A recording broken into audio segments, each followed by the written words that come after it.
Hello and welcome to a spooky photo editing session. I'm Darlene with Digital Photo Mentor, and today we're going to be creating, as I said, some spooktacular images, or at least I hope so. So I'm going to show you some really fun techniques that you can use with Lightroom, Photoshop, and Luminar Neo, so whatever program you are using, to create some fun Halloween images. It is the season, right? So let's take a look at who is joining us today. We've got Marty, Vic, and I've got your pumpkins, and we're going to do something with pumpkins. Bill from Italy, welcome. Thanks for joining us, Bill. It must be late where you're joining from. Karen in the Caymans because it's too cold back home. I remember that. Neil in the UK. Kelly, Nancy, Merle. I've got your image as well, Merle. You're going to see that one come up. I've got your skull, and I'm going to do something cool with it. Debbie, Brian from Nova Scotia, Stephanie, Deb, Lee, Jeff. Hey, Jeff, I haven't seen your name before. Are you a first-time joiner into our live? Waving. Thanks. We're waving from sunny Florida. So if you are new to the live, if you are joining us for the first time, do tell us where you're from and how you found the live. Did you get my email that I sent out about an hour ago? Did you see it on social media? How did you find out about it? I'd love to know. Portugal. Awesome. Whereabouts in first timer, Jeff? Thanks. Whereabouts in Portugal are you, Cliff? I love the island of Madeira, and I love Lisbon, and I want to explore more of your country. Are you a first time as well, Cliff? Right. So having said all that, I want to just kind of, as everybody's introducing themselves in the chat, if you haven't found the chat, it should be over on the side on YouTube. And I'm going to just kind of go over what I'm going to teach today, because we've set this up a little bit differently. A couple weeks ago, we did the cropping video, and I set up some specific things to talk about, and that one went over really well. You guys really loved it. So I'm going to do the same thing today. So I've got a few things pre-planned with some of your images and some of my own. So, and also show you, you can go find some stock images and so on if you want to augment your images with some smoke or things like that. So what I'm going to demonstrate is first some basic editing. We'll do one in Lightroom and we'll do one in Luminar just to kind of see, well, what can we do to spook it up a little bit, right? Then I'm going to show you how to cut out an object and put it on a different image, okay? So basically changing the background entirely. And I'm going to do that using Luminar Neo because it's got a great background removal tool. Then we'll talk about light painting a little bit, because that's something that I love to do in terms of how to actually do it when you're in the field, and then also how to combine multiple light painted images into a really deluxe finished version. Then we're going to talk, and I'll show that in Photoshop, and I'm going to attempt it for the first time in Luminar Neo. So you might have to bear with me. I think it should work, but let's see how that goes. I'm also going to show you how to combine two images in Photoshop. Again, experiment. I haven't done this one in this particular way, but we'll see how it goes. And we're going to play around with some of the new tools in Luminar Neo, because they've come out with the Neon and Glow tool, which I think is fantastic for adding some of these special effects for Halloween. And I'll apply those tools, including sun rays as well, into some images to make them a little bit spookier. And finally, I'm not going to show you the full start to finish, but I'll show you a deluxe composite image that I made using Photoshop and how to dissect it and how you can build something like that on your own, whether it's in Photoshop or Luminar or On1, any program that uses layers, you'll be able to do that and follow along and make something of your own. All right, so let's see about getting started here. All right, let me hop over to Lightroom. There we go. Do you guys like my background? I chose something spooky for today. So I wanted these spooky pumpkins. All right, so what I'm going to do first is, like I said, a basic edit in Luminar and in Lightroom. And I'm going to start with ends. And I'll show you what I did.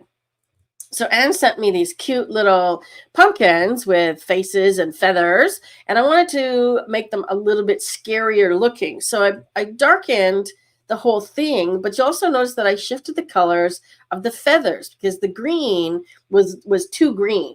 All right. So I'm going to start from scratch on this one and show you what I've done. So taking this one into the develop module, okay, we are in Lightroom. The first thing I want to do is potentially look for a different camera profile.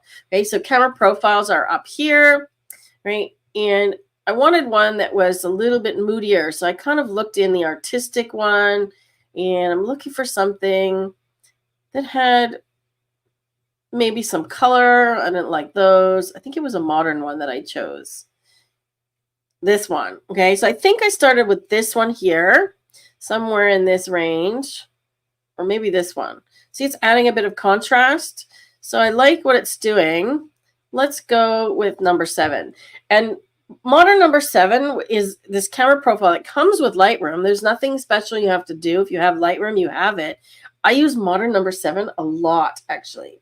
Right? And when you apply a camera profile that's not actually one that belongs to your camera, you can actually dial the effect up even more intense or lower it. Okay? So I'm going to go more intense because I like that contrast. Okay? Let's close that up. So look at the difference. Oops. Let me do a reset here. So what happened there was I was trying to do my before and after, but because I made a virtual copy, the before was the finished image already. So I just had to do a reset and copy the history settings to before. So now the original image will be the before. Then I just have to go a step back. Okay, so now when I go before and after, you can see that that profile has already taken me partway there. Okay. Next thing I want to do is I want to deal with the green of the feathers. Okay, so I could go into the new color mixer. Rob, if you could please share a video, the Lightroom 13 update that I just did last week. I explained how to use this tool in the video. So the HSL panel is now called Color Mixer in Lightroom 13. And you can go in here and you can adjust, the luminance of the greens, right? But I went and I did point color instead, okay? So point color allows you to get more specific. So I just clicked on the green, right? And then it allows you to visualize which colors are going to be affected just by this checkbox here. So I want to make sure that I've got the lighter greens covered as well, the darker greens. I'm just expanding the range here, like so. See how it's shifting as I go this way? Okay, so I want this full range here. And I don't want to get the pumpkins. See, if I go this way, I start to get the pumpkins. So I want to just make sure I'm not getting any of the orange. So now all that's done is done a precise selection of the greens. So using this point color, it allows you to more precisely adjust specific parts of your image. Okay, so I'm going to desaturate a little bit and turn them into more orange. Okay, so now you can see I missed a bit. Okay, so I'm missing this one right here. So I need something brighter. There we go. See, it was that luminance range I was missing. So I extended the luminance range. Now I've got it. Okay. And I'm going to brighten them. I think I did something like that. Right? So it's a little bit more orange. We can also affect it this way. There we go. There we go. Increase the range. A little more orange to match the pumpkins because the green was just too much. Right? The next thing I did was I wanted to darken this whole area here.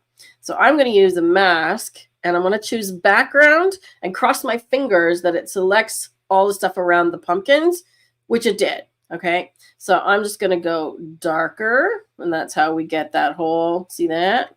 So darker, and it is picking up a lot of the feathers as well. Now, if I want to get this little bit here, all I need to do is add to this mask. Okay, so I can just do that by selecting object or brush. I'm just going to brush it in. Okay, so let's just brush in some darkening up here. Okay? So anything that's been missed that I think, aha, see my feather was too low. So see how my painting showed up? Keep your feather high. That will keep it as a softer edge brush. That looks better. There we go.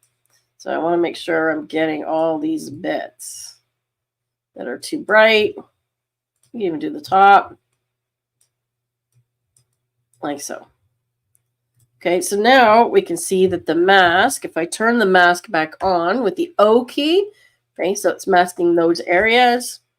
I can bring the highlights down, which lowers that contrast. Bring the blacks way down. Look at how spooky.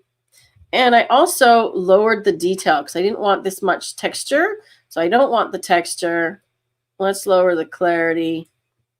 Oops, that's sharpness. Let's do texture, clarity. There we go. Now we're getting somewhere. And sharpness all the way down to the bottom. Okay. I could also add some grain if I wanted to onto the background to make it a little bit spookier. Actually, that works kind of nicely. So I'm putting some grain on the background. So now you can see with that one mask, we're transforming this image, right? Like so. Then I just added a really strong edge vignette.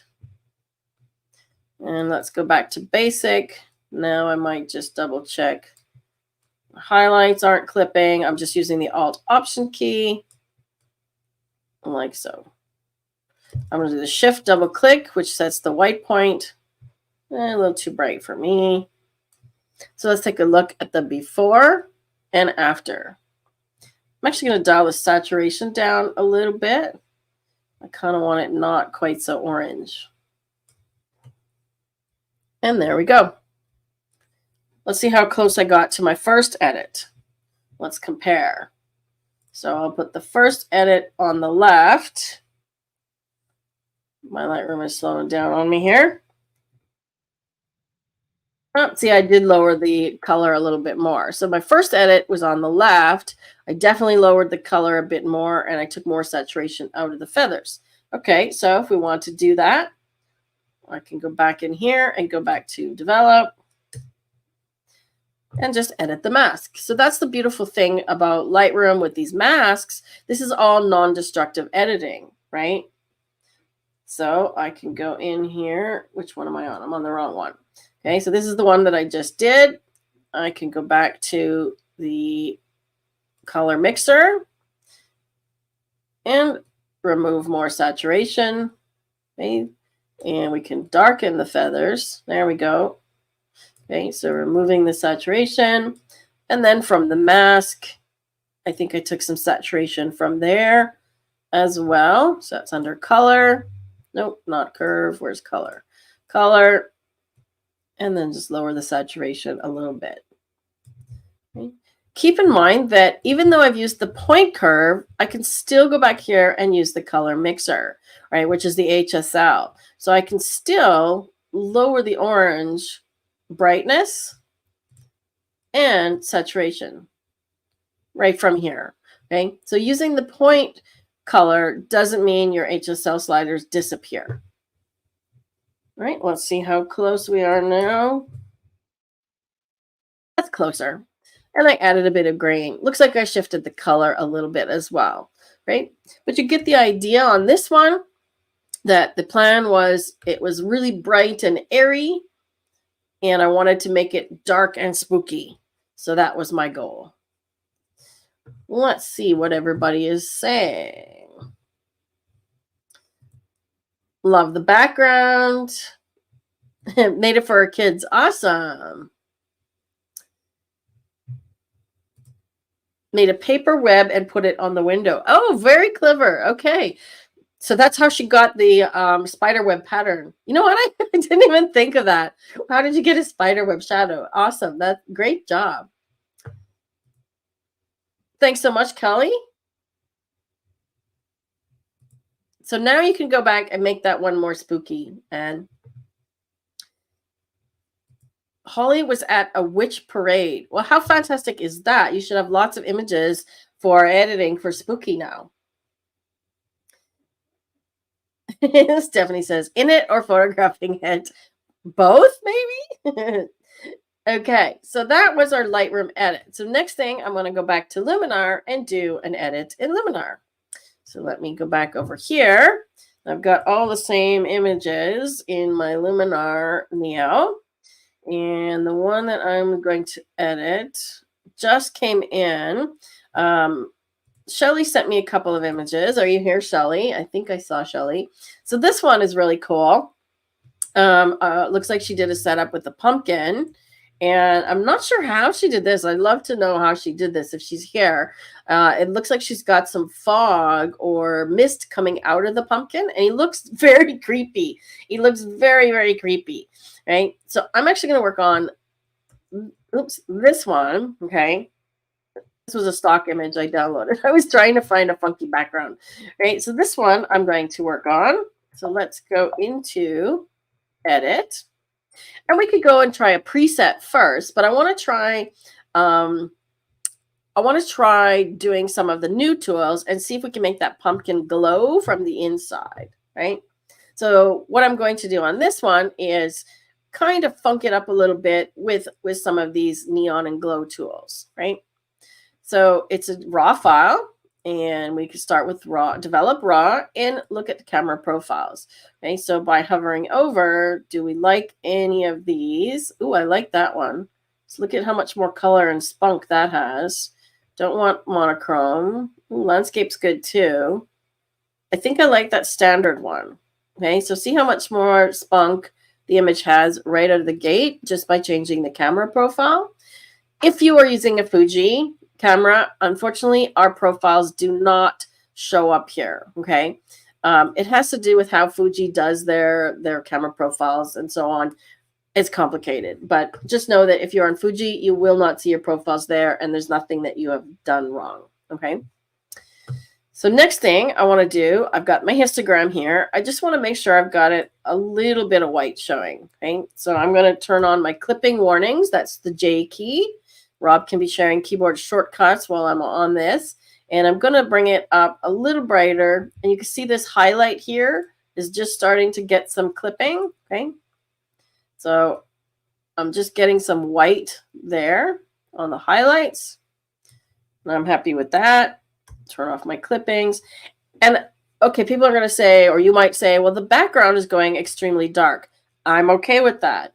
The only bits that are actually clipping here is here, okay? But if I add some more black, we'll probably get a bunch more, okay? So we could add some contrast this way, and I can bring the highlights down a little bit to keep control of that, okay? While I'm in here, we can do a basic color adjustment, okay? I find that the pumpkin is a little bit blue, so I'm going to give him some more orange. See, look at how much when we add yellow, the orange comes out. Look at the greens. Right? I'm going to reset it. So watch the color of the greens and the oranges as I go up the yellow scale. Right? The orange really jumps out. You have to be careful going too far, though, because at some point it becomes like neon orange. And you know what I'm going to say about that, right? Neon puke. No neon puke for Halloween. I feel like I should be wearing my antennas. Here, let me get my antennas. I feel like I need a Halloween costume of some kind. There we go. How's that? I feel better editing with my antennas for spooky. Oh, hey, Shelly, we're working on your image. So since you've just arrived, we wanted to know, how did you make this one? Right? Tell me what you did here, because it looks like actual fog or smoke is inside the pumpkin, or did you just have a candle inside? Because he looks like he's on fire, right? He looks like he's on fire. Did you actually burn him? Burn the poor guy. Okay, so this is where I'm at now. So here's our before. I've just changed the camera profile and done some develop raw edits. Okay. I'm going to do interesting. She did a smoke bomb. Oh, look at you being clever. Wow. Cool. So I'm going to do a crop on this one because remember we talked about in the cropping one a couple weeks ago, watching your corners, right?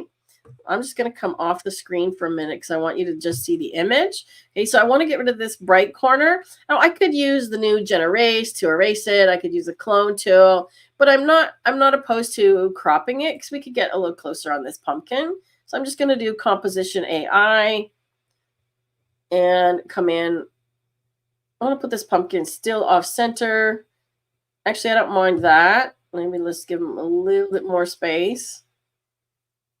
Like that.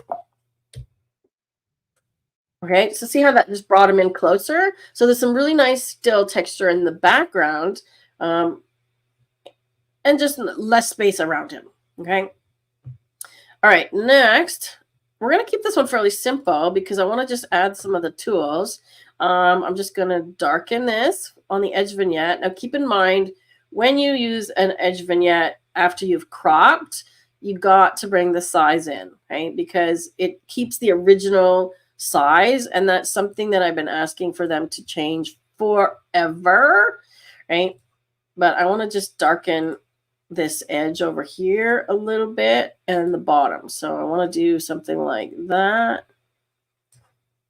And then I'm positioning about like that. Okay, so see how I went super dark on the vignette, all the way dark, feather down to 0, right? Then I can bring it back and adjust the amount, okay? Because I want to bring that down. Actually, let me do that again. I want a little bit more of this here. We'll come back and darken that. I'm going to come back and darken that another way. Okay. Now, let's see if we can grunge them up a little bit more. So we can do structure. And I want it just on the pumpkin. So somebody was asking me, what's the difference between boost, right? Look at the texture that's coming in here with the boost.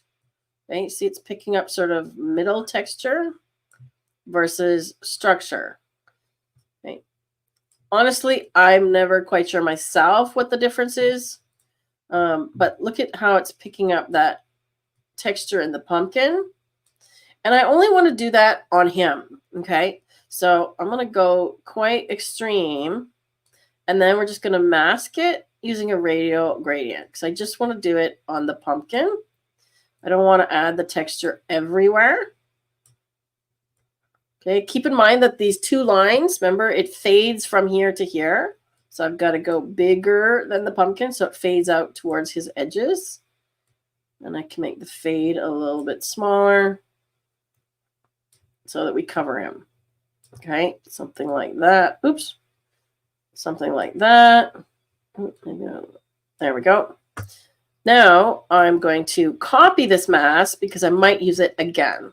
Okay, so can you see what this is doing? It's just, oh, I did it backwards.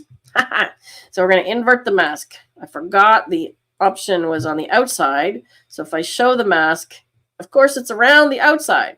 So let's invert. Then I'm going to copy it. Okay, now we're just grunging up the pumpkin. Okay, so that's one. Then the next thing I can do is details, and this one will bring more detail into the pumpkin as well. So I'm going to do small details because he actually looks a little bit out of focus, right? But look at how the small details makes him look sharper. I love the small detail slider better than the super sharp AI. Okay, so I'm just going to do that and paste in a mask.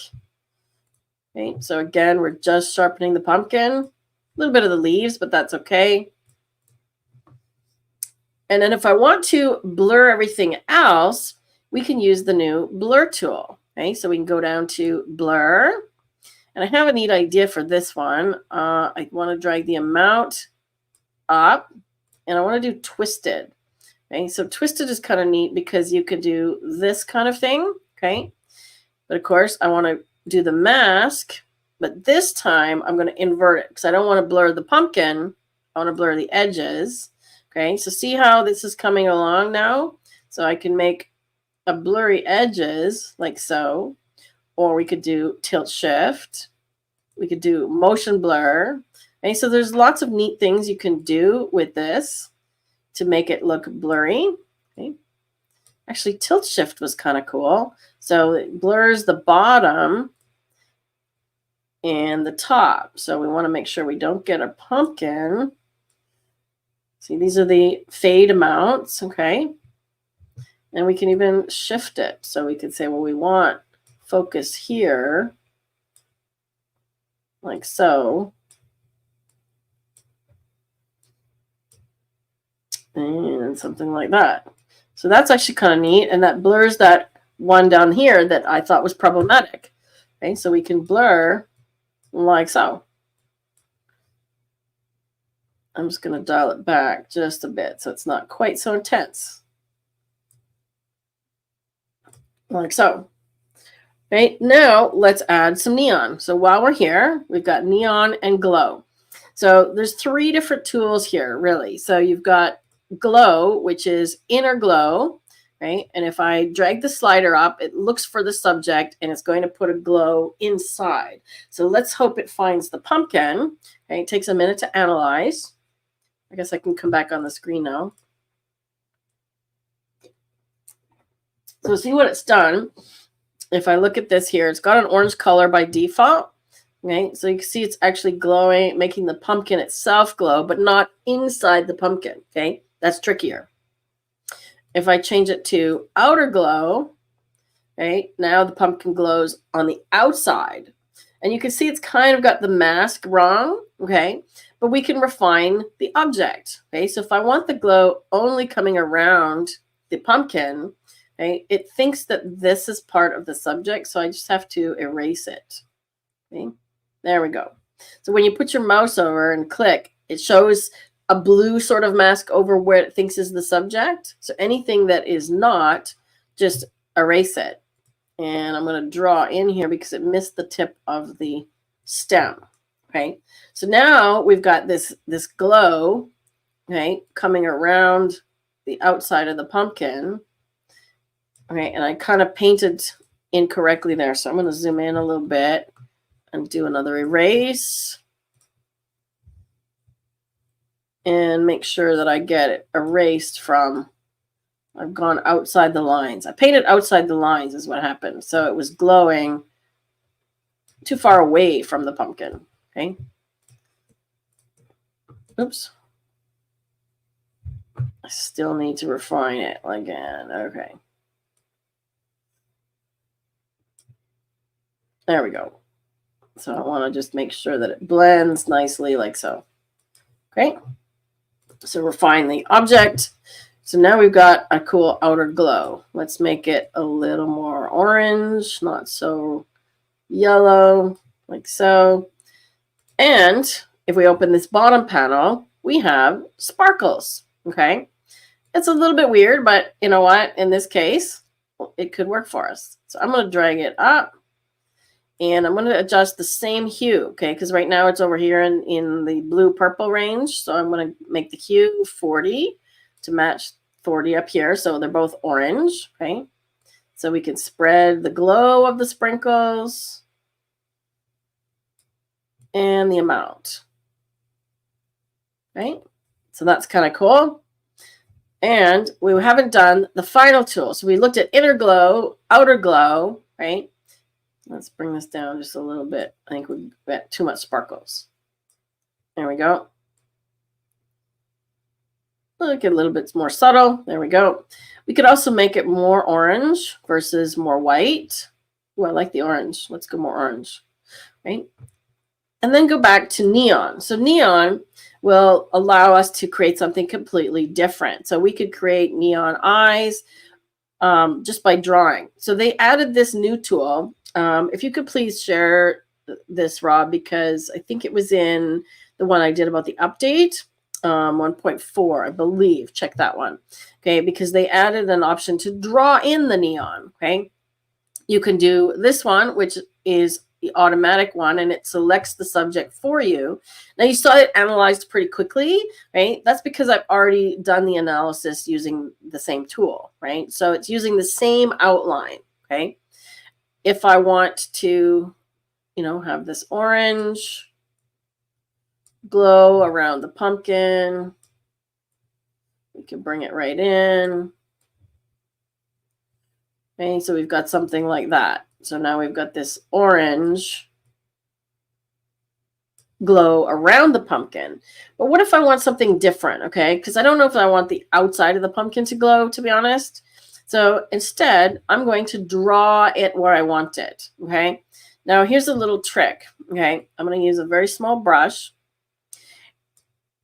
Make sure I'm on draw, okay? So you see the pencil, right? When you draw or click a dot, so you click, and then if you hold the shift key down and click again, it will draw a straight line. Oops, apparently it didn't click the first time. Apparently it is not doing a straight line for me. Interesting. Well, it worked before. Isn't that interesting? All right, let me erase that. It does not want to do shift click for me. So shift click. There we go. Apparently I was not drawing correctly.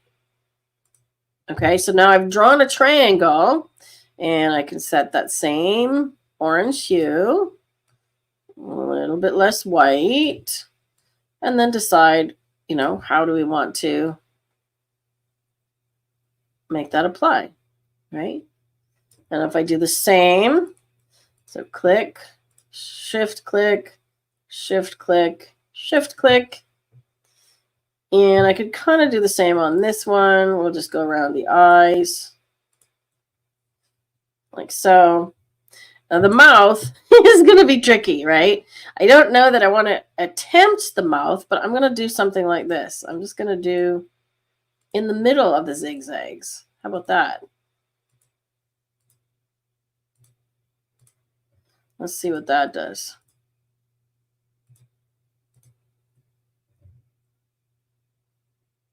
Somehow I missed one.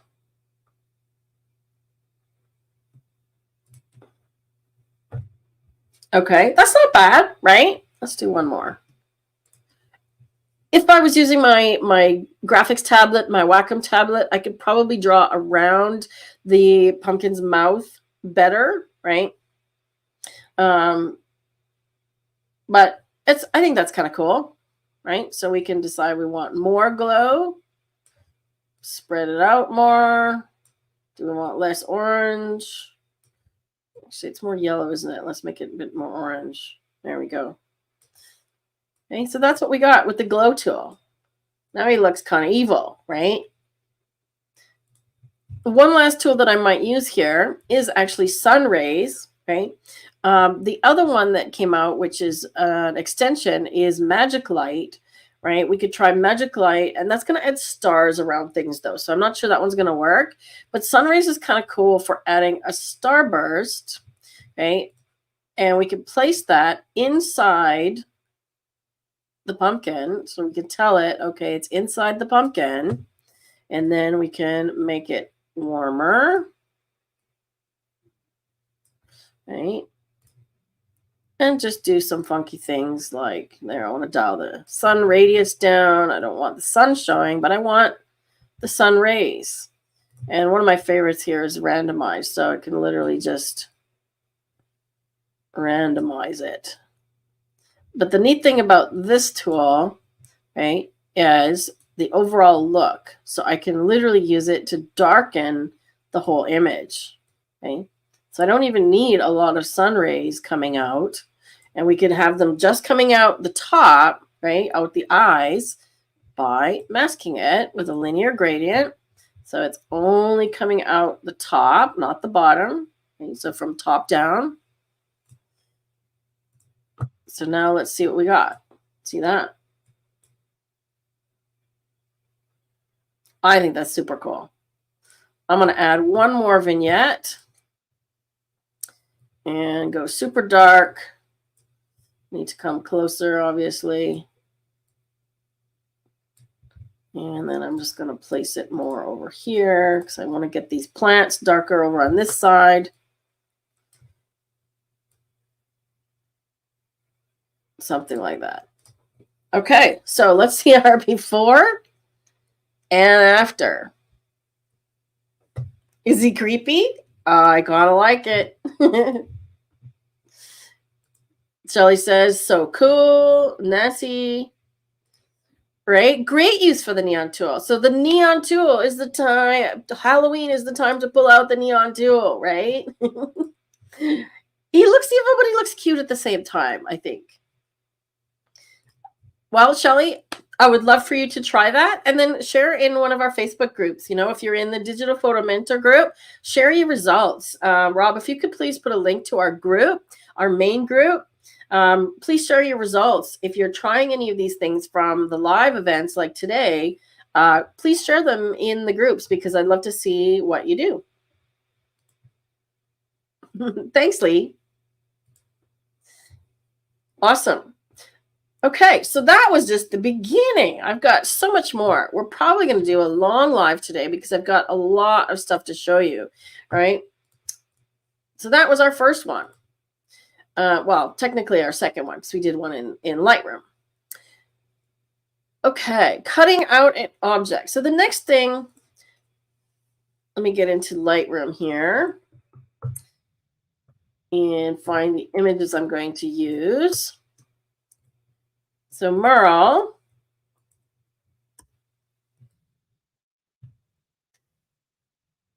what I want to show you in this tutorial is how to take an object from one image, in this case, the skull, and cut it out and put it into another image. In this case, the image of the cemetery. So let's see how to do that. To do this, I'm going to use Luminar AI because the background removal tool does a really great job on handling the cutouts. So let's see how that works. I'm going to hop over to Luminar, and I believe I've got both of these images in here already. Let me just find them. Yes, there's the cemetery, and here's the skull. Okay, so one of the things Merle said when he submit this image was he wanted to know how to get rid of the background. Well, we're going to do that to the extreme. So I'm going to show you a couple of different things here, Merle. So I'm going to show you, first of all, if you want to just tone down the background, right, we can do a quick develop raw edit. We'll just go with Adobe Standard. I want to increase the contrast a little bit. So once again, using the keyboard shortcuts for clipping. In this case, I'm not concerned that the background is clipping white because we're going to cut it out, right? So I'm not worried about that. But if you want to keep this sort of skeleton body in, which is kind of cool, that's another option that you could do for this image is just darken the entire background down, right? And get rid of all the stuff that's in the background and keep this body and these creepy arms, right? So let's darken it a little bit here. I'm going to do smart contrast, and I want to give it a bit of sharpness. And we're going to add some texture as well, like I did with the other one, texture. Okay, so we're going to use structure and so on. And let's see. I think that's all I did for develop raw. Now for the next one, I'm going to go do a different tool because I want to come back to develop and mask it in. And if I try and go back to develop now, immediately following, it's still using develop raw. So I'm going to go do some structure. And again, I want it just on the skull. So I'm going to use a radial gradient like so. And then just try and get the size and shape of the skull. I don't want to get the hair so much as I do the face. Okay, so the face more than the hair, like so. Not like that. Okay, so, oh, I forgot to copy the mask. And did I do the mask the right way? No, I'm masking the outside again. Okay, so I'm going to invert, copy, and then go back here. Okay, so now you can see that it is applying on the skull. Okay. Then I'm going to go do details and do the same. I'm going to do lots of crunchiness here. And then paste the mask in. Okay. So see how that's affecting the skull if I zoom in a little bit. Okay. It's picking up a lot of the hair. So in this case, I'm actually going to erase it from the hair because I don't want a lot of texture in the hair per se, because it looks kind of scraggly, which it is. And it's going to be harder to cut out that way. So not so much on the hair. Okay. Now we can go back to develop, and I can make it super dark. Bring the highlights down. Bring the whites down. Bring the contrast down. It's actually a funny color too. It's kind of magenta, isn't it? Right. But really what I want to do is bring everything way darker. Okay. I'm not even sure if I can go that far. I might have to use curves. Okay. So when you run out of sort of adjustments on the sliders, go to curves because it goes farther. Okay. Because I want this white darker. I want my grays darker. See that? Like so. I've got the whites as dark as possible. I can tuck the whites in this way, okay, like this. And I'm literally trying to get rid of that background. Okay, so now I can just go and we could try and do an auto mask, but I don't know what it's going to select here. Let's just see. I tried that in Lightroom as well to mask the subject, and it didn't pick out the skeleton thing very well either. Okay, let's just see. Human. Let's see what it picks for human. Did it pick anything? Oh, okay. That's actually not bad. That's actually not bad. So let's go with that. Right. Now I want it opposite, remember? So I'm going to go back here and invert it. Right. So that's not bad. And all I would do then is go into brush and get a softer brush and just go and erase it from the arms. So if you want to keep the arms in the picture, you just need to go in, and I'm doing a really rough, dirty version of this. I would do a much better job, okay? I would do a much better job of this. Oops, nope. See, I want to paint that back in. I want the hair a little darker. And I think I want to darken this stool right down here. I don't want the base so bright. So I'm just going to go all around the base. Okay. So zoom in when you're masking and do a better job than what I'm doing. I'm just doing a really quick and dirty job here to show you the idea. Okay. So going in around and darkening this whole platform here. Use a smaller brush, get into these little tiny areas. Okay.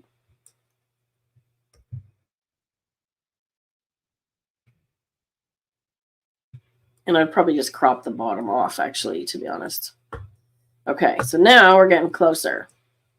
Okay, so if you want to do something like that, literally just use the develop tool a second time, as I just did.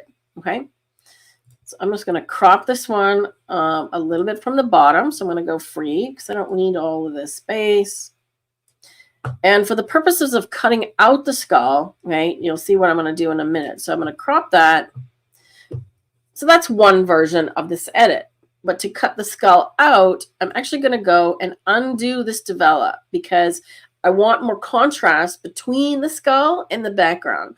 So if you make the background dark and then try to cut it out, you'll have more trouble. Okay. So I've taken that off. And now to get to the background removal, you go to layer properties, masking, and you'll see background removal. Right. If you do not own the extensions, or if you're not on a pro plan or the subscription plan, you may not see background removal. So if you need to get the background removal tool, if you want the extension, I believe you can buy just the extension, or you can upgrade to the subscription model. Please give our link to do that, Rob. And right now there is actually a discount code, which is, I believe it's, I forgot what it is. I put it in the email, Rob. Can you check what that discount code is? It's to get 31% off of your purchase. So, and that's valid only until November 2nd. Okay. So it's a Halloween special. Okay. Well, bye, Anne. I'm glad I did your image first. Take care. Okay. So now once it's set, it's got this selected. I think it's got some of this, but we're going to refine it. Now I just have to click remove. Okay, so it's gotten us part way there. And then all we have to do is just refine what is the subject. Okay, so go into the refinements brush, and I'm just going to tell it what is the background. Okay, so I'm going to tell it I want this to be the background. Okay, So it's going to remove that. This is definitely the background. Right? And we can clean up the hair a little bit as well. So we could come closer to the head, right? Like so. And I think what I might do is actually remove the stand as well, this silver thing, right? Because I want just this creepy skull. So I'm telling the program, these are all things that are part of the background. If you want to see how it looks, you just have to switch back here. Okay, so I'm going to get a little tighter on the hair again. Okay, so I'm going to go background and get a little tighter on the hair. And you'll see it sort of pops in, right? It looks for the edge. So I'm going to get tighter on the background. And I'll come back with the edge refinement. So I'm getting as close as I can here. And then I'm going to go transition. Okay, so now that I'm using the transition brush, it's going to refine the edge a little better. Okay, so I'm just going to do bit by bit around the edge. See, it's doing a nicer job. And when you have something like hair that's transparent, see, it does a nicer job of that. Let's get that little hair over there. And I think I need to cut less of that bottom part here as well. So I think this part here is background. I still got some of that silver thing. Okay, let's see how close we're getting.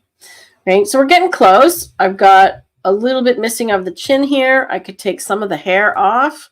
So let's take, I'm just going to take a big chunk of the hair off. Right?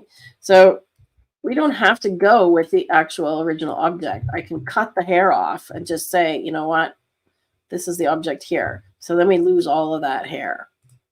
Right? Go back to transition to refine it. So this is my process using this tool. Define the object, define the background, and then use the transition tool to get a little bit more specific. So I want to get the bottom of that rose. Okay, I'm going to tell it the subject goes down a little farther here. Okay, let's see how we're doing. Pretty close, right? I could probably do a little bit more hair down here. And get a better job of the edge of the hair. And it's going to have a hard time determining the difference between the silver thing and the hair. But you know what? This doesn't even have to be perfect, right? Because we're going to put it onto another image.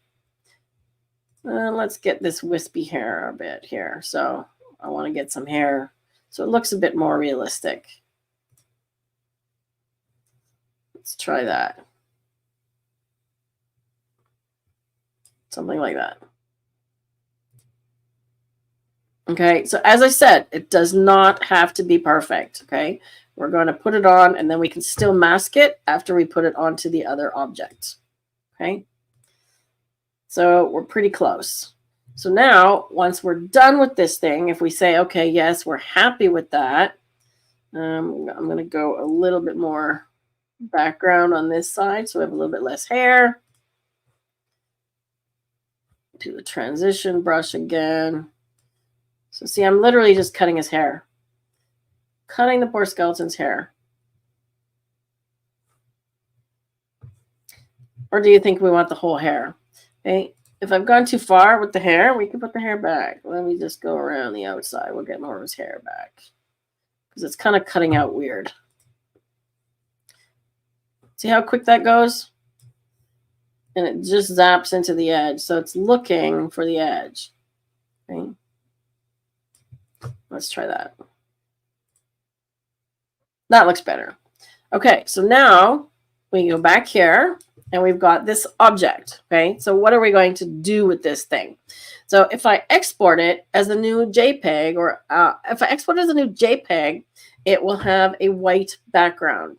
Okay, so be very careful when you are exporting things that you've cut out. You need to export them as a PNG. So we could do that, or I could just grab another image to put in the background. Okay, so we'll do this two ways. I'm going to do export. And I'm just going to save it into the spooky folder. So I'm going to make sure I'm not resizing. I want full size. And here you want the format PNG. Okay, so you definitely need a PNG. And you definitely need to have this checked off. Save transparency. Okay. So I'm going to add skull at the end. So it's a different file name. Okay. And it's going to save it as a new image with a transparent background. Okay. So all of that stuff has been cut out. Okay. This is a really creepy skull, by the way. Let's see what everybody else is. There's the discount code. Thank you, Rob. Neo 31 off. And that is only for the next few days. So just this week. So if you need to upgrade your Luminar Neo, or if you want to purchase Luminar Neo, then use that discount code. And Rob has provided a link to purchase it right there. So grab our link, right? By using the link, we get a referral fee, and it helps us to keep the channel going. So we appreciate that if you use our link. Okay, so now that is saved as a new image. So I have two options now. I'm going to try the first way, which is adding an image. So I'm going to add plus to load an image for a new layer. And I'm going to find the image that I want. So it's this one of this graveyard. So I'm going to add this image to my options here. So when you click load, it adds in as a layer, as an option. Then I'm going to load it as a layer. Okay. Now, because it's the different orientation, that's what I was afraid of, is it wasn't going to work very well. It's going to make the graveyard image smaller. Right.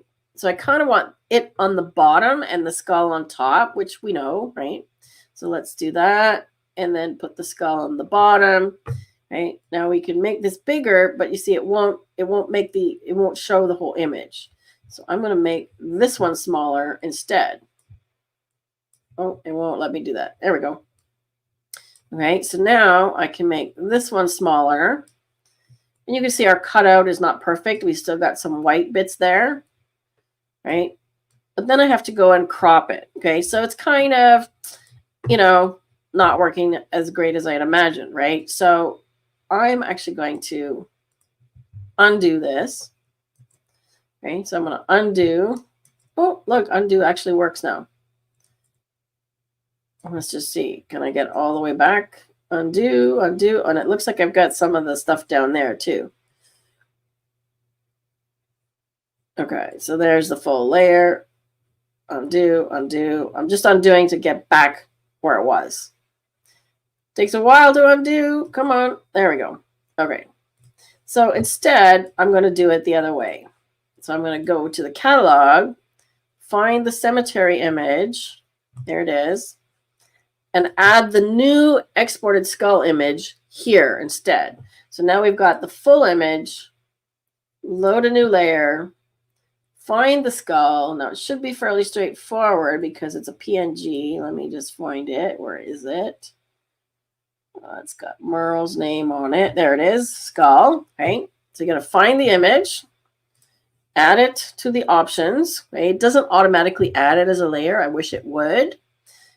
Then add it as a layer. So there's 3 steps. Right. Click the plus, load the image, and then add it as a layer. Okay, now we have our skull, right? And already it's dialed down to 50% opacity. And you can see that I've got some masking stuff to do here, but it's already pretty cool, right? I think I want him facing this way, so I'm going to put him this way. And I'm going to have him just kind of, what if we put him sort of hiding out behind this thing here, right? We can make him smaller. Or we could put him over here. Hang on. Let's just do that. Where do we want him? Trying to decide where to put him. Floating in the air. He works better against the dark areas. Okay. So if I increase the opacity to full, we can see which parts need to be masked. But we could change the blend mode, right? So if I go with a blend mode that's darken or overlay, no, we're not getting closer that way. Oh, he's a black and white one now. That's interesting. Okay, so if I go lighten or screen, We can fade him out. And then see where I move him around then? Wherever it's lighter, he doesn't show up. Okay, so your blend modes become really important. So in this case, I want to leave him at normal. And we'll just do some more masking. Okay, so we could go back and do portrait background removal again, right? And just mask out these areas, right? Which might be a good idea. So we're basically using the background removal tool again on the skull the second time. And I just want to get rid of those white parts around the hair. Okay. Holly says, put his head on one of the poles. Ooh, that would be creepy, wouldn't it? Okay, so I'm going to say remove. And obviously I'm going to need to paint in him because it's removed some of him. But we're going to have to refine the object. Okay, so refinement brush. Just paint over all of this because that's the object. Like so. And then the background, we want to get rid of all this white stuff over here. Okay. So transition. We want the hair to be see-through. Right? See how we're getting closer? I'm going to go over here as well. Look at that. Yeah, it was right to get rid of all this hair the first time. Too much hair. Right? How's that? Now we're getting closer. Right? I'm going to do another little transition around here.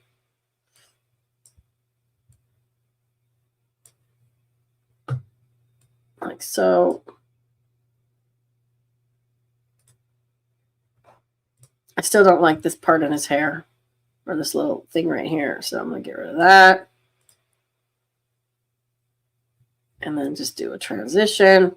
So the transition brush looks for bits that are like edges like that and transparent.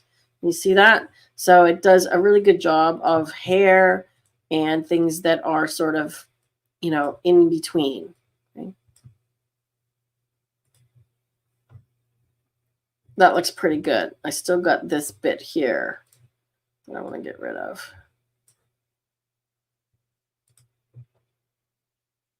How about that?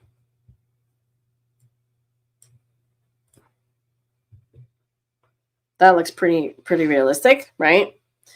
Now we can go back to properties and move him around. I hope. It doesn't want me to move around. Let's try that again. There we go. Okay, so where does somebody want to put him? On top of a pole. Oh, I know it. How about right on top of here? So let's flip him this way. Put him up here. Like that. Yeah, that's kind of creepy. And the fact that he's kind of like lowered opacity, right? Makes him extra creepy. And the light is kind of hitting his face. How's that?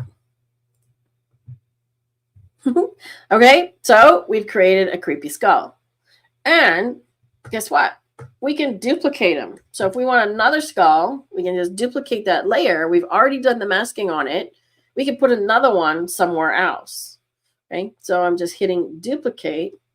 Give him a blue tint. Oh, yes. Okay, good job. Okay, I'm going to very smartly, very smart. You're right. He does not match the color of the image. So she says to give him a blue tint. So yes. Okay, before I duplicate the layer, I'm going to go into toning because I know I got some blue tones. I'm going to do, not toning, sorry, into mood because I know I've got some blue tones in here, some LUTs. So there's some neat blue LUTs. Any of these fit? Ooh, there we go. Look at that. Perfect. See, look at that. Smartly, very smart. Let's give them a bit more contrast. Love it. Now we can copy the layer. I just press D for duplicate. I'm waiting for Luminar to catch up to me. Holly says he looks like a Pez dispenser. That's hilarious. He kind of does, doesn't he? So let's make a littler one. And let's put them over here.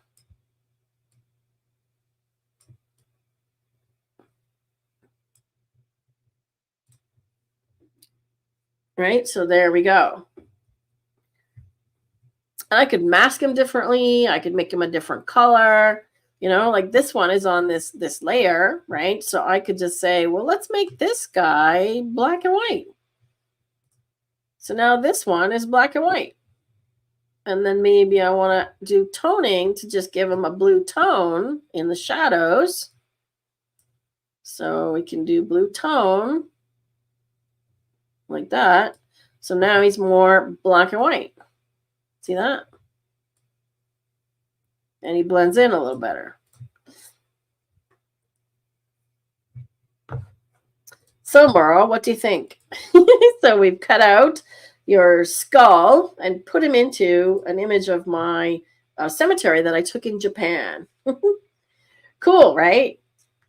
But Lee, I full kudos to Lee for this, because I totally forgot to change the color. So when you add something to a layer, when you're combining images like this, you definitely want the color tints to match, right? So much fun, right? And like Halloween is the perfect time to experiment on stuff like this. Absolutely. All right, let's take a look at what is next. I'm going to hop over to Lightroom. Go back in here. So the next thing I want to talk about is light painting. And I'm going to show you some light painting images first, and then I'll talk about how to put them together. Okay. Let me go back to this one here of Merle's for a second, because Merle had a comment here.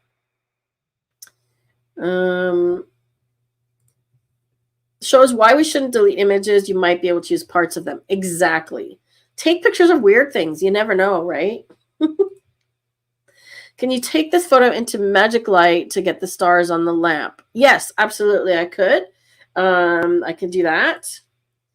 And as far as Merle goes, if you don't have a cemetery image, go and try and get a stock image or something. Go to unsplash.com, Pixabay, something like that. There's lots of great free stock images, or royalty free, that you can use to try an experiment.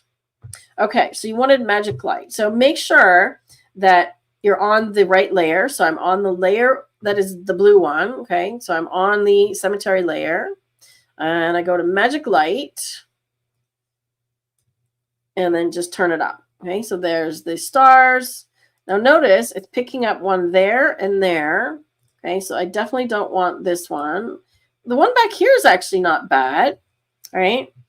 And there's kind of this weird bug here. And I feel like if I add something here, right? What about that? Or like we could put some stars just about anywhere, right? We could put these little things anywhere. I could put one down here.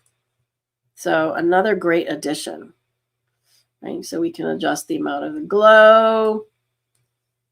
We can make them brighter, sharper. I kind of like them slightly blurry, right? Number of beams. I don't know why, but I like 1, 2, 3, 4, 5, 6, 7. I like 8 for some reason. I like 8. Let's try that. Another great suggestion. Okay, so here's the before and after. And we could get completely carried away with this stuff. You know, you could go and find stock images. You could get a full skeleton. Ooh, I know a good one. If you have a dog, you could make a spooky dog and put him walking down the path or something, or, you know, something scary, right? A wolf, maybe. That's your taste. Awesome. Thanks, Manfred. How to turn daylight into night. I mean, pretty much how this was a night shot, but if you have a daylight image that you want to turn into night, I would use the curves tool and literally just drag it way down and then go into some blue toning, right? That is a good idea for a tutorial. Write that down, Rob. Turn day into night. Okay, so now I'm going to go over to Lightroom. So let's talk about light painting for a minute. How many people here, maybe you could do a poll, Rob. How many people have done light painting? Yes or no? How about this? Have you done light painting? Yes, no, or want to try it? So light painting is literally painting with light. So you're using a light source of some kind to draw light into your scene. This one here is kind of this fiber optic thing that I have. And this one was done actually in a single image, I believe. Let me just check. No, this one was combined. So I'll show you how to combine multiple images. Right? This is a single image. Okay, so using this little fiber optic color thing, I waved it around during the exposure, long exposure, and I got this sort of aura, ghost-like image. Okay, and it's really fun to play around with. And all you need is darkness. Okay, you can also share a link to some of our articles on how to do light painting on the website, please, Rob. Holly's doing a light painting workshop next week. Cool. Margie's tried it with a flashlight. Cool. Right. This one was also done with a single image. So more complicated because now I have people in the photo. So I used a flash to light them. So the flash went off, lit them, but you can see that this is a 15-second exposure. So during the exposure, I ran around with a light wand that I have that's got an orange color on it, making these waves. Okay, so they stood still while I went around and did that. Okay, but what happens if you can't do it all in one shot? Oh, here's another example. Maybe you can get your group to do a shot like this, Holly, if you're doing it. Well, obviously, you're going to be doing something in the dark.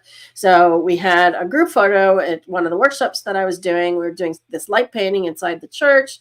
And you can see that I am only half there, right?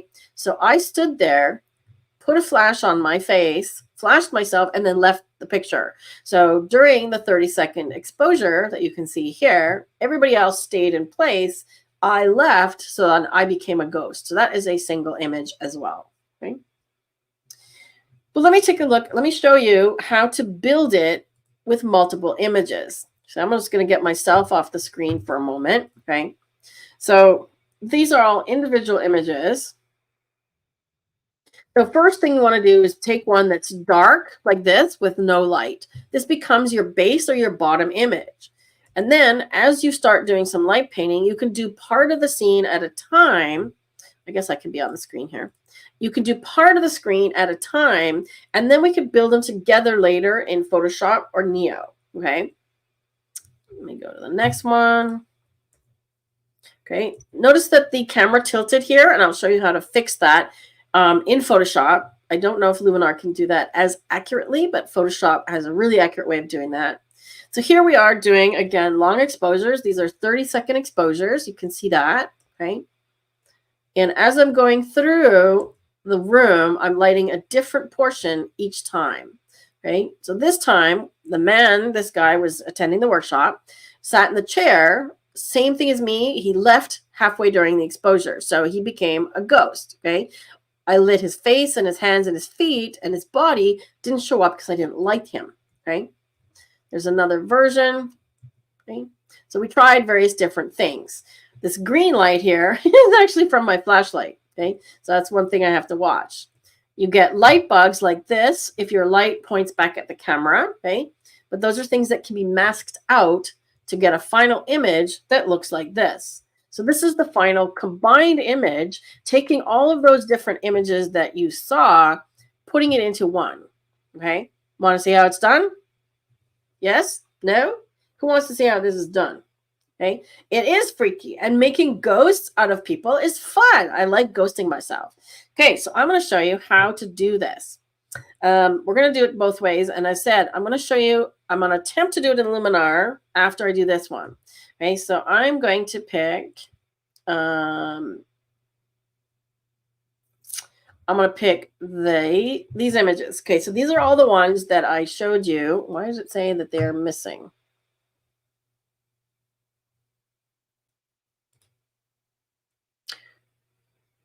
My image is missing. Okay, why does it say my image is missing? Give me a second. Drumheller, April 15th, and it's number 80. So I got to find number 80. Why does it say my image is missing? Shouldn't be missing. It's right there. Okay.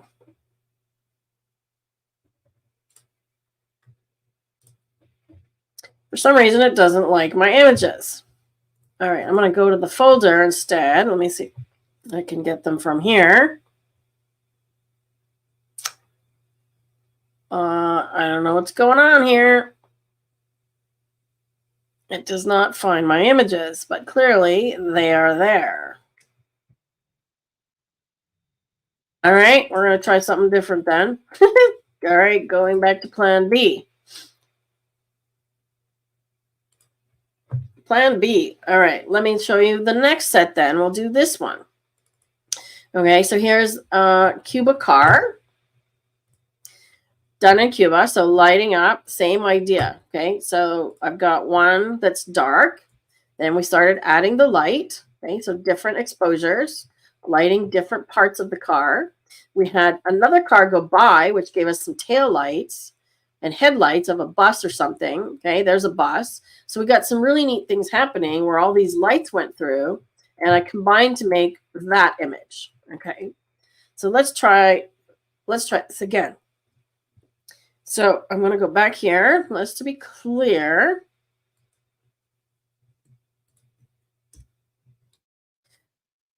So in this tutorial, I'm going to show you how to take the first 9 images, combine light painting images, combine multiple. Let me try that again. We're trying to make clips from the lives later, so let's try that again.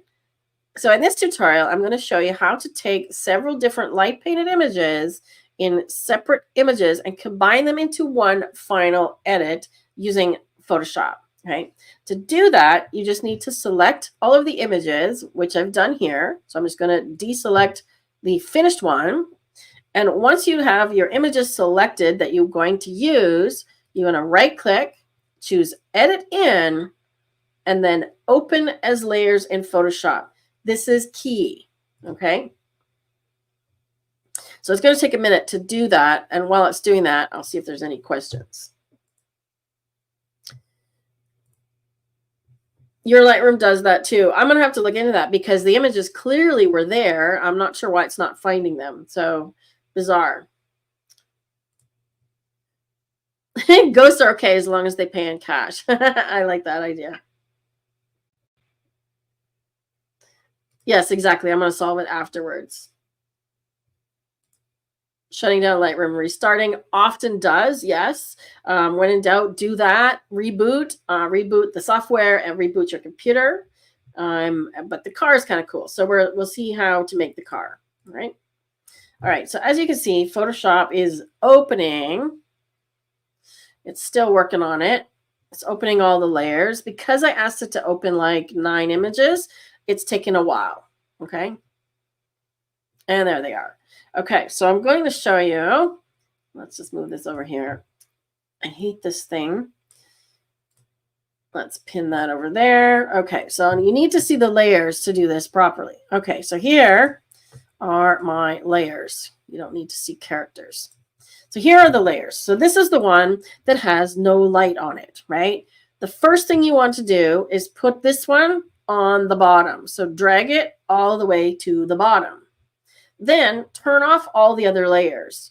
And to do that, you can just hold Option and click on the eyeball on the bottom one.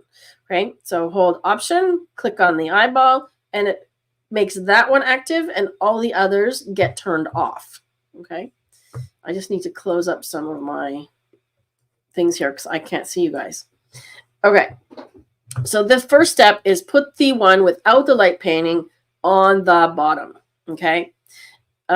If your images weren't lined up, now I think these all are because I used a tripod and it didn't move. So you'll notice as I turn the layers on one by one, the car is not moving. Okay.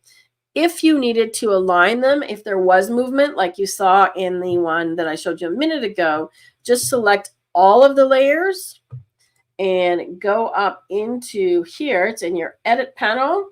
And do auto align layers, right? So I can run that, but I think it's not going to do anything. Just choose auto. And what it does is it looks for elements in the image that should be matching up. Okay, so in this case, the car.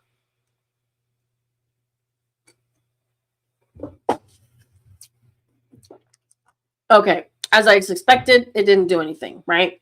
But I just wanted to show you how to do that if you needed to. Oh, see, it looked like it did a little bit. You see a sliver of, if anything moved around, you'll see a transparent area on the outside. All right, let's go back to option. See that? It's got a little tiny transparent border. Now, what you want to do is turn the layers on one by one. You can do them all at once, but I like to do one by one because then you have more control over what you're seeing, okay? And change the blend mode to lighten.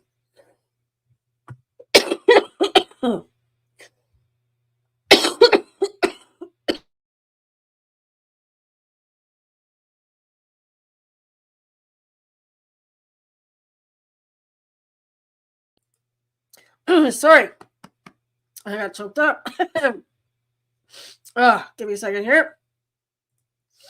Okay. So when you do that lighten blend mode, it didn't make a difference here. Okay. Didn't make a difference here, but it will on the next one. So watch what happens when I turn the next layer on. Okay. Because this layer is set to normal blend mode, it overwrites the one below. You can't see the below layer. Right? So watch what happens when we change this one to lighten. Now it's like the lights come on. See, it's additive. Okay. And this is why I like to do these one at a time, because now I can say, well, I don't want this little light bug down here. So I just need to add a mask, get a brush, make sure my brush is black. And I'm going to paint with about 80% opacity here because I want to erase this out. So I'm masking, right? Like so. Get rid of that light bug. See that? And as a matter of fact, if I want to get rid of these light bugs on the car, I could do the same here. I don't mind them so much, but if I want to just lessen them, the ones that are on the door, for example, but you'll notice that it changes the whole light, right? See, I can get rid of these little highlights here. Like that. Okay. So I got rid of the little light bugs on the car. So let's continue. So you just do each one the same. Turn on the layer, change to lighten. Okay. As I said, I could turn all these layers on, change them all to lighten at the same time. Okay. So let me show you what happens if I do that. Okay. So I'm going to turn them all on, select them all, and then watch what happens. This is magic. Change the blend mode to lighten. Now we kind of have a mess, right? Because there's light bugs all over the place and you don't know where they're coming from. So that's why I like to do it one at a time. And sometimes, like this one here, I might decide not even to use this one because it's giving me all these squiggles and stuff. And I don't really like what it's doing. It's lighting up the tire a little bit.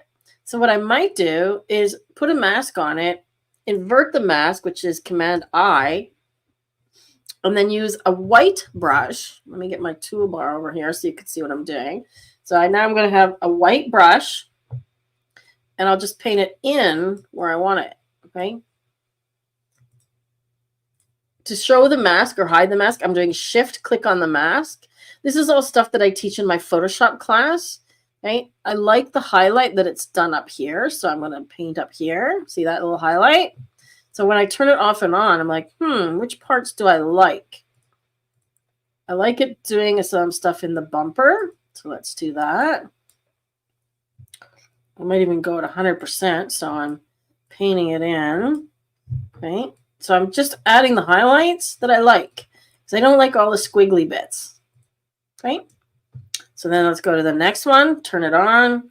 Well, it's not really doing anything other than adding a little bit of light on the wall, which is kind of cool. So now if you want to add a black mask, hold down the Option key when you click the mask button, and it adds a black mask or hides everything. Okay, now I can still go in here with my my brush, set to white, and paint in this light bit here that I wanted. And that's all I want from that one. Oops, see? So if you get something you don't want, switch to a black brush. I'm using X as my keyboard shortcut for switching. So X, see these colors here? X switches these two, okay? If you don't have black and white, D is default, gives you back black and white swatches, okay?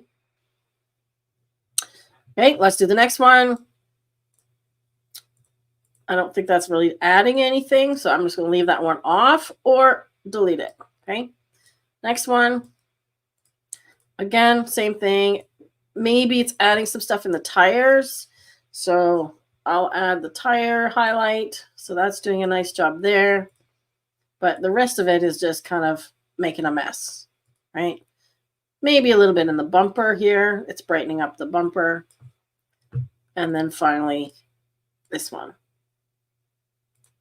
So that's not really doing anything either, right? So there is our final image, right? So I've deleted the ones that I'm not using and masked off some bits from some of them.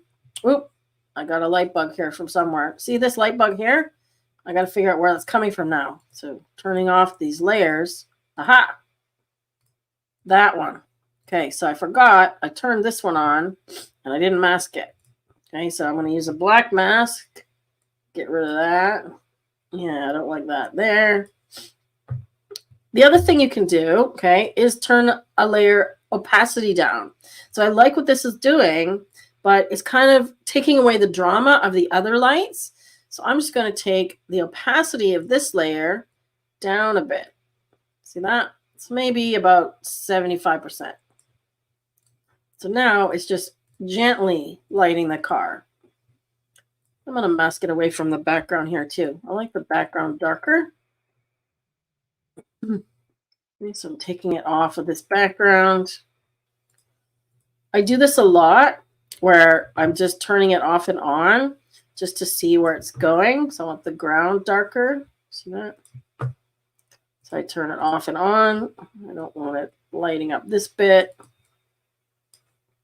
I have no idea who Armando Mestre is, but I just like the words on the wall.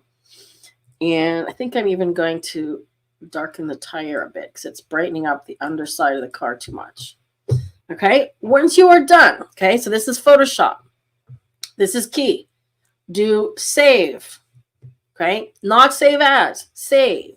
Save will bring it back to Lightroom using the format that you told it to in the first place. So if you have your Lightroom set to use PSD or a Photoshop document, that's what you'll get. If you have it set to use a TIFF, that's what you'll get. Okay. Once it's saved, close, and it will bring it back to Lightroom. Okay. Now we should see a new version here somewhere.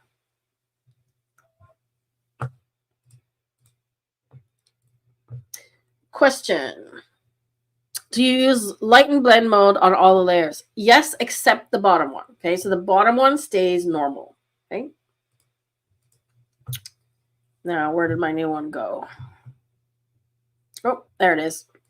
Okay, so now the new one just appeared.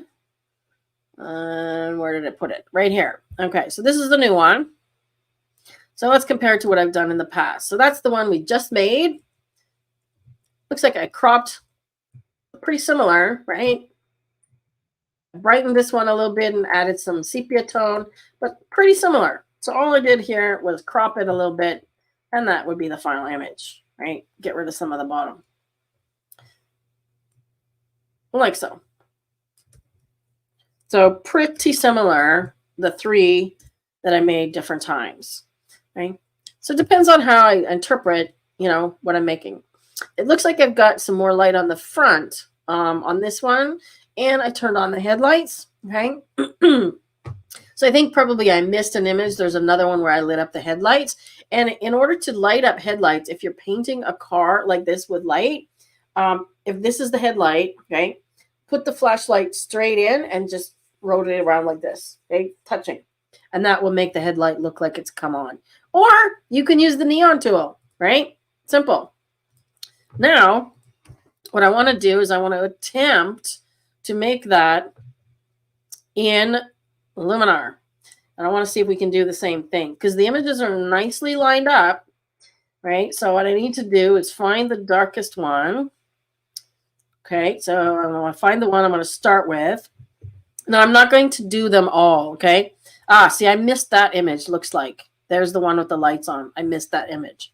Okay, okay, so I'm going to start with this image. And I've made JPEGs of all of these, so they should be easy to pull in. And I'm going to add them by layers. Okay, so remember, I got to go add a layer, load an image, and then let's just find one. Okay, so I definitely want to add this one. Okay, that's the one I missed in the other one. So let's add this one.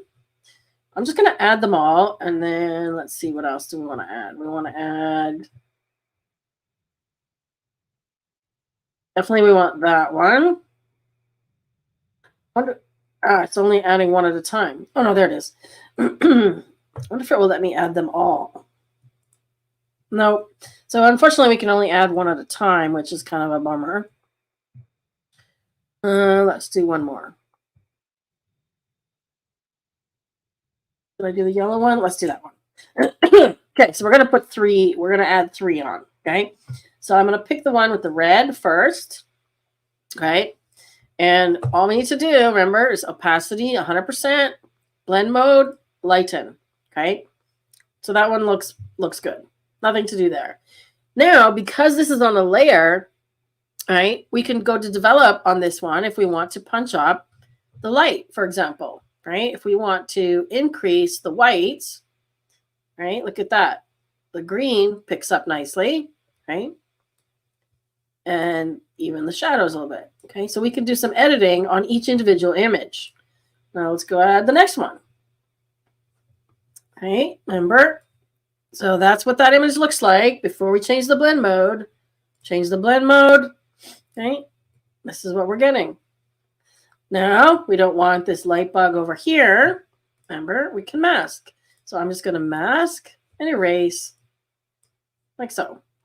Now, all of these guys here might be trickier to erase, but let's try. Okay, so I'm just going to erase it from the window. Like so. I need a higher opacity. Like this. Oh, see that? Light bug's on a different layer. See?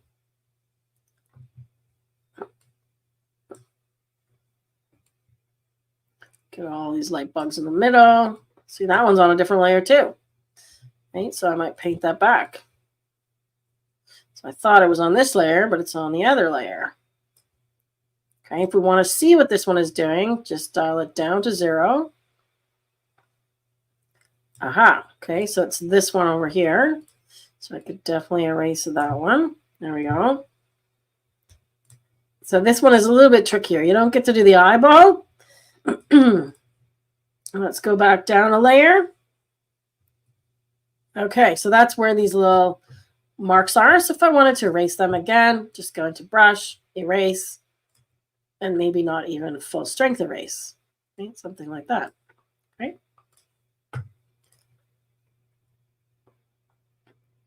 Let's add one more. And which one is it? Oh, yes, the yellow one. Okay, remember, 100%. Blend mode, lighten, and mask, erase. Get rid of this thing. Pretty simple.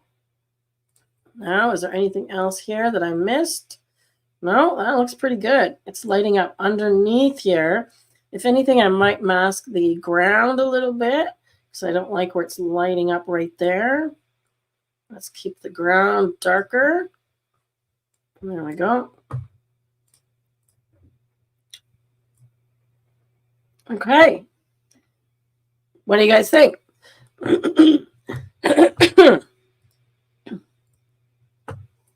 What do you guys think? Can you do that?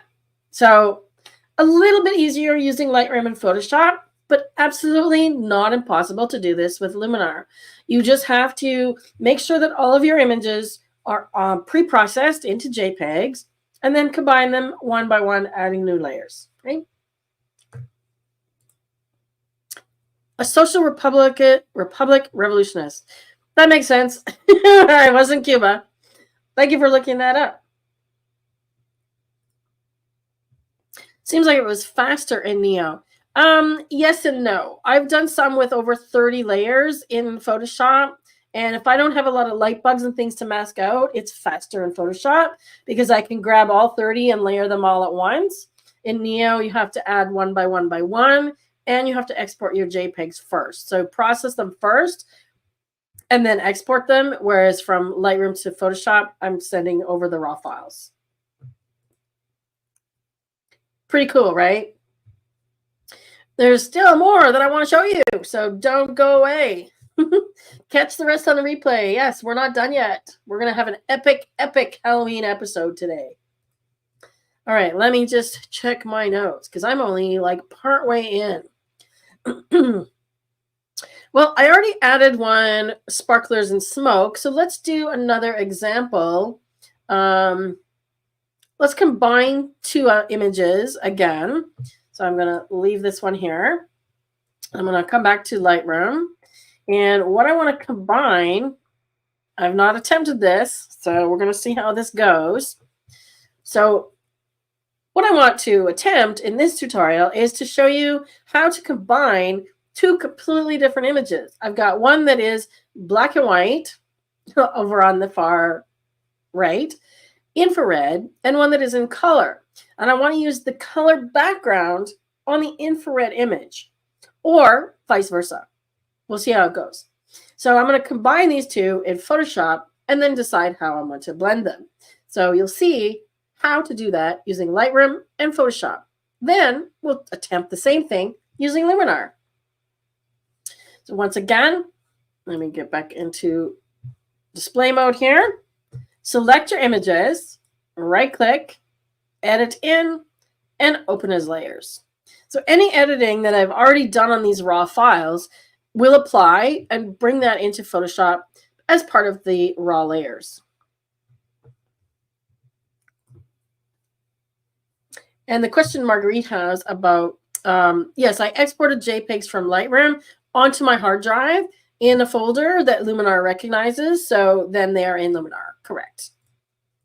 Okay, so once again, Photoshop is loading them. Okay, there's my layers.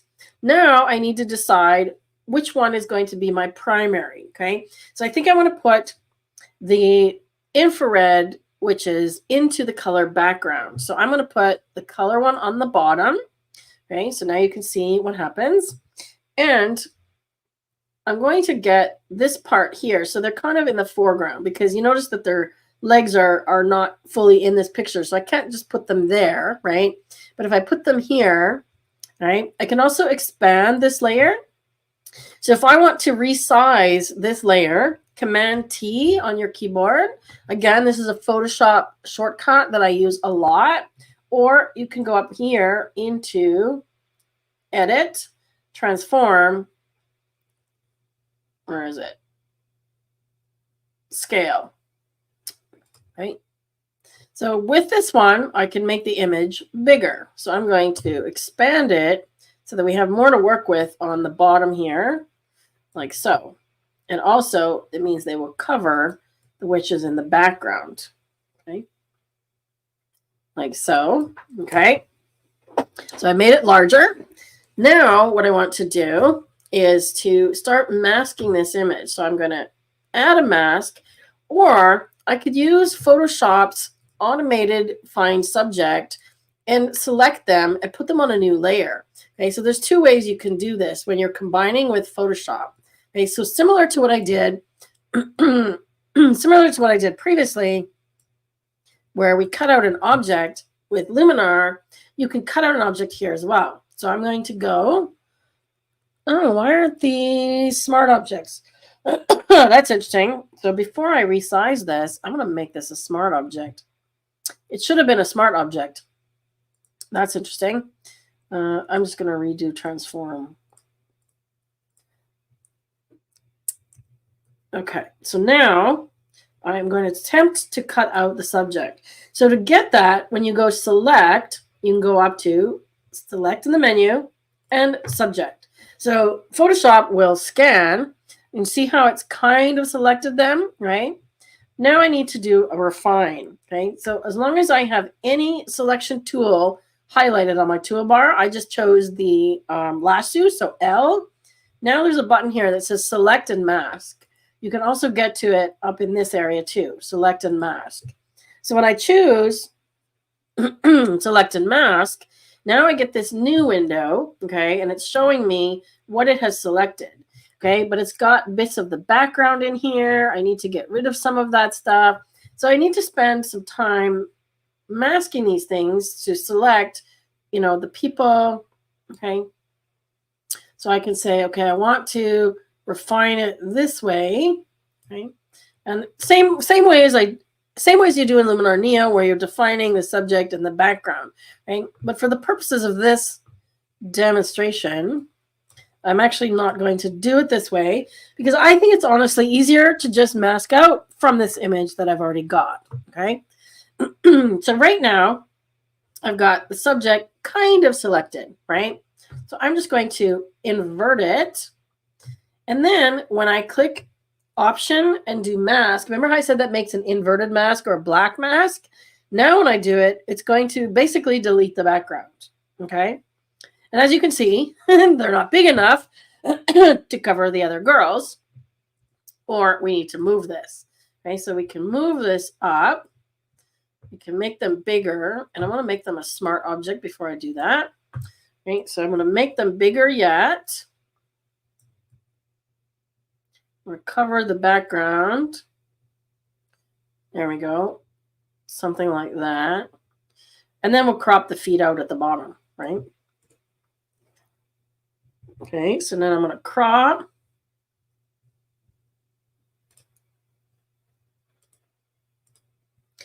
So I'm going to have the full. I want clear, non-ratio. There we go. Okay, so I want all the top. Just to the bottom of the white one here, black and white one. See, I hate this little thing. It keeps moving around. So right there. This guy always gets in my row. This is the generative fill, which we can use also in Photoshop. Okay. Oops. See, I've still got one girl is hiding in the background there. So we can deal with that. Make it a little bigger yet.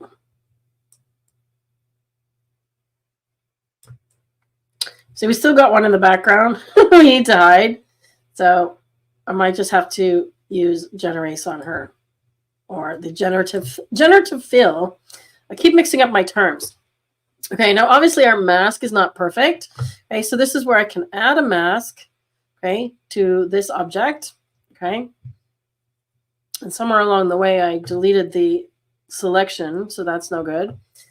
Let me go back here, because you notice that the background has been cut out, and I think that happened. Yes.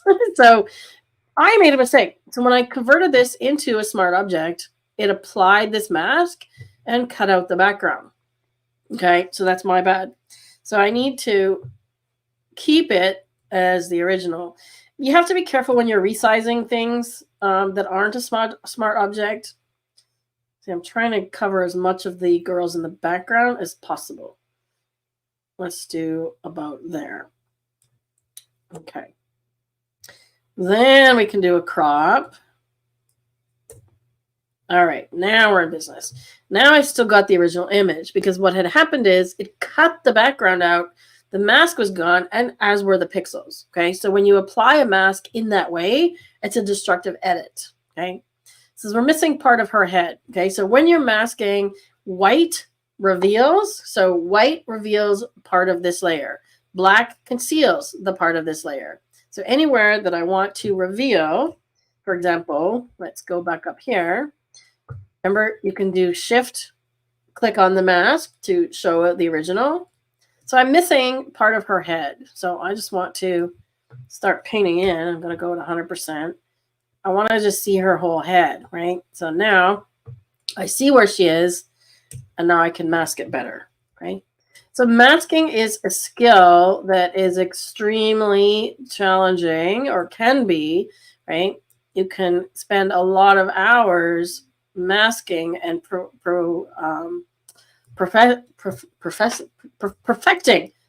That's the word I'm looking for.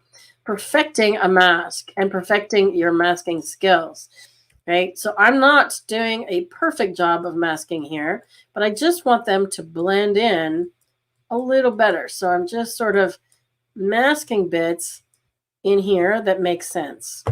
Okay, now let's see what's going on here. Okay, so this one here, I need to mask that part out because her back looks kind of weird.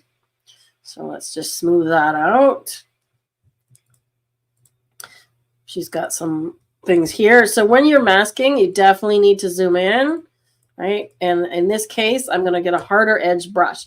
So I've had questions before as to when to get a harder edge brush, right? And that would be when you're up against an edge like this, right? You don't want the soft edge.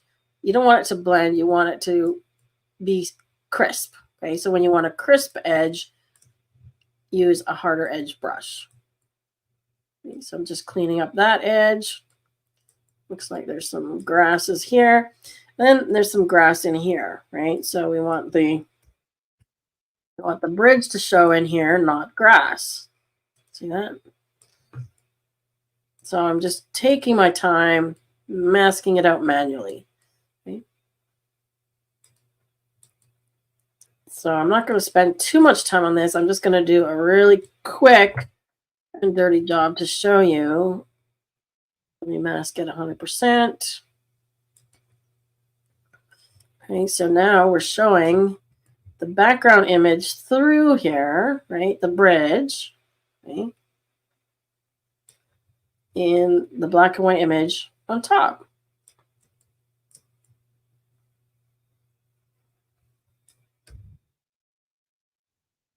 Okay, so that's not perfect by any stretch of the imagination, but do you get the idea?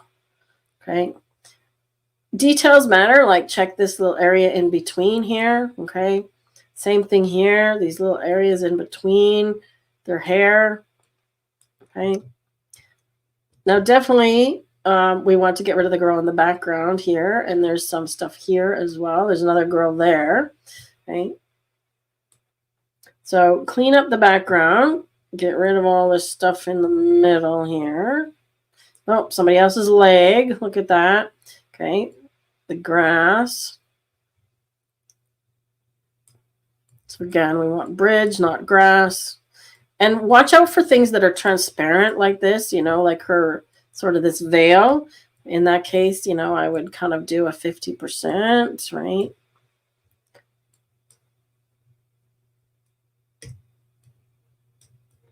Look at somebody else's leg in there. Okay, so let's keep the veil.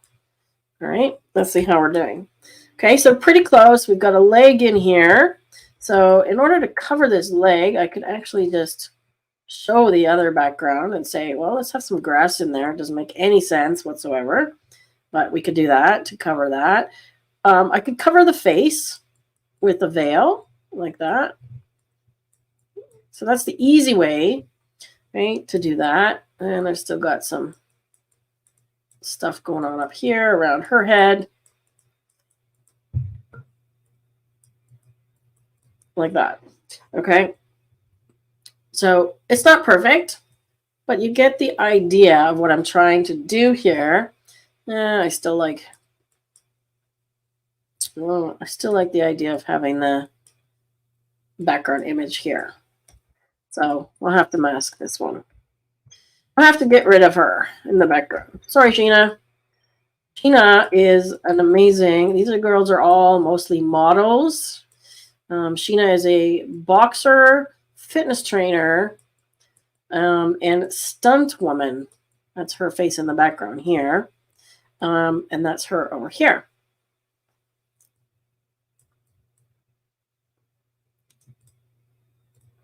See, now I've gotten rid of too much of that. A little bit more of her head. There we go. So I'm just going to deal with See how long these kinds of things take? But when you're doing something like this, don't expect to just do 5 minutes and done. I would spend somewhere around a couple hours doing something like this. Okay.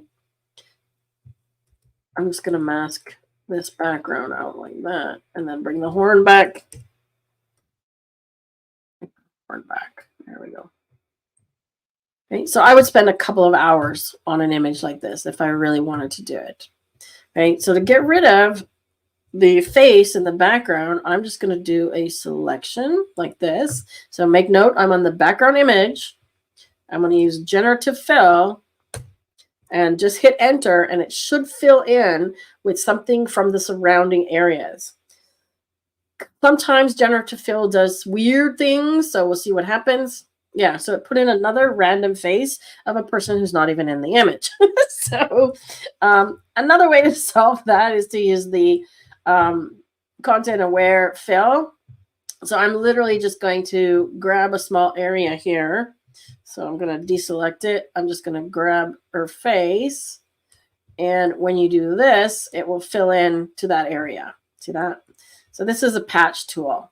So sometimes you really don't need generative stuff. I'm just using the old Photoshop tools. It's a patch tool. Pretty simple, right? And I could do the same with the leg down here. If I go back here to, oops, mask this leg, mask this grass back out again.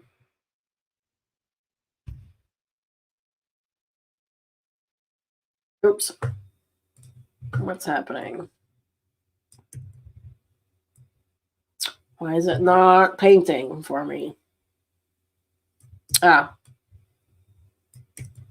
There we go. So I had a selection made and it wasn't paint in this area. Okay, so again, this is not the perfect masking by any stretch of the imagination. Right? Make sure I got her boot. But if I want to get rid of that leg, once again, make sure you're on the right layer.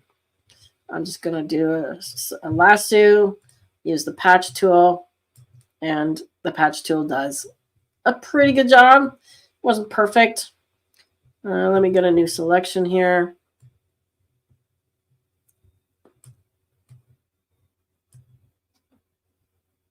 And let's see how that does. Fingers crossed. Come on. You can do it. You can do it. Getting the spinning wheel of death. This is the max spinning wheel of death.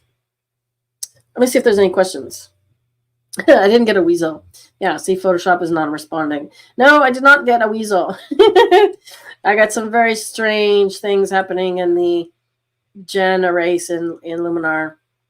Right? But sometimes you just have to take a couple of passes at it. Right? That's not bad. I would do a little better blending in there. But let's just kind of zoom in. I've still got some face showing in here.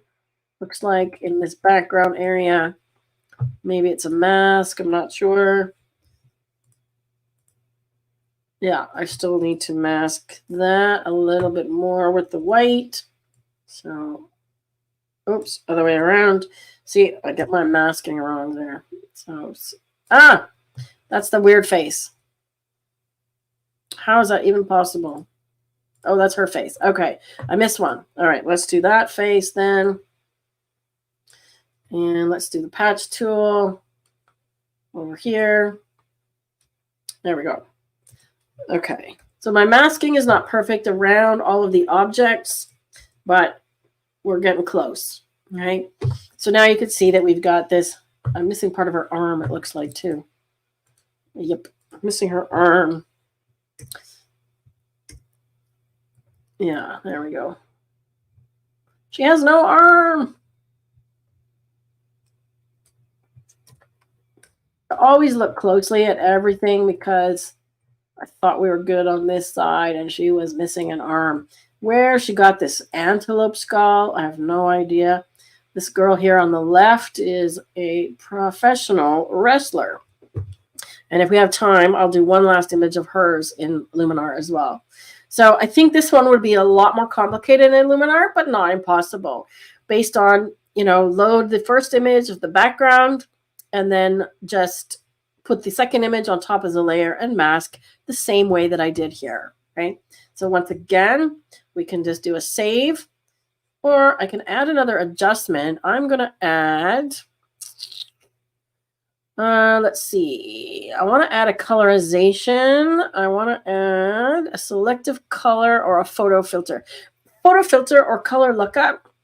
Okay, so color lookup is like what we did and what we do in Luminar. It's a lookup table, okay? And let me see if I've got here. Okay, so I've got some that I've used in the past, right? So here's some. Let me just see if they do anything. Okay, so it should, I want it only to apply to this layer below, which is the black and white one, okay? Crisp winter. So there's a bluish look.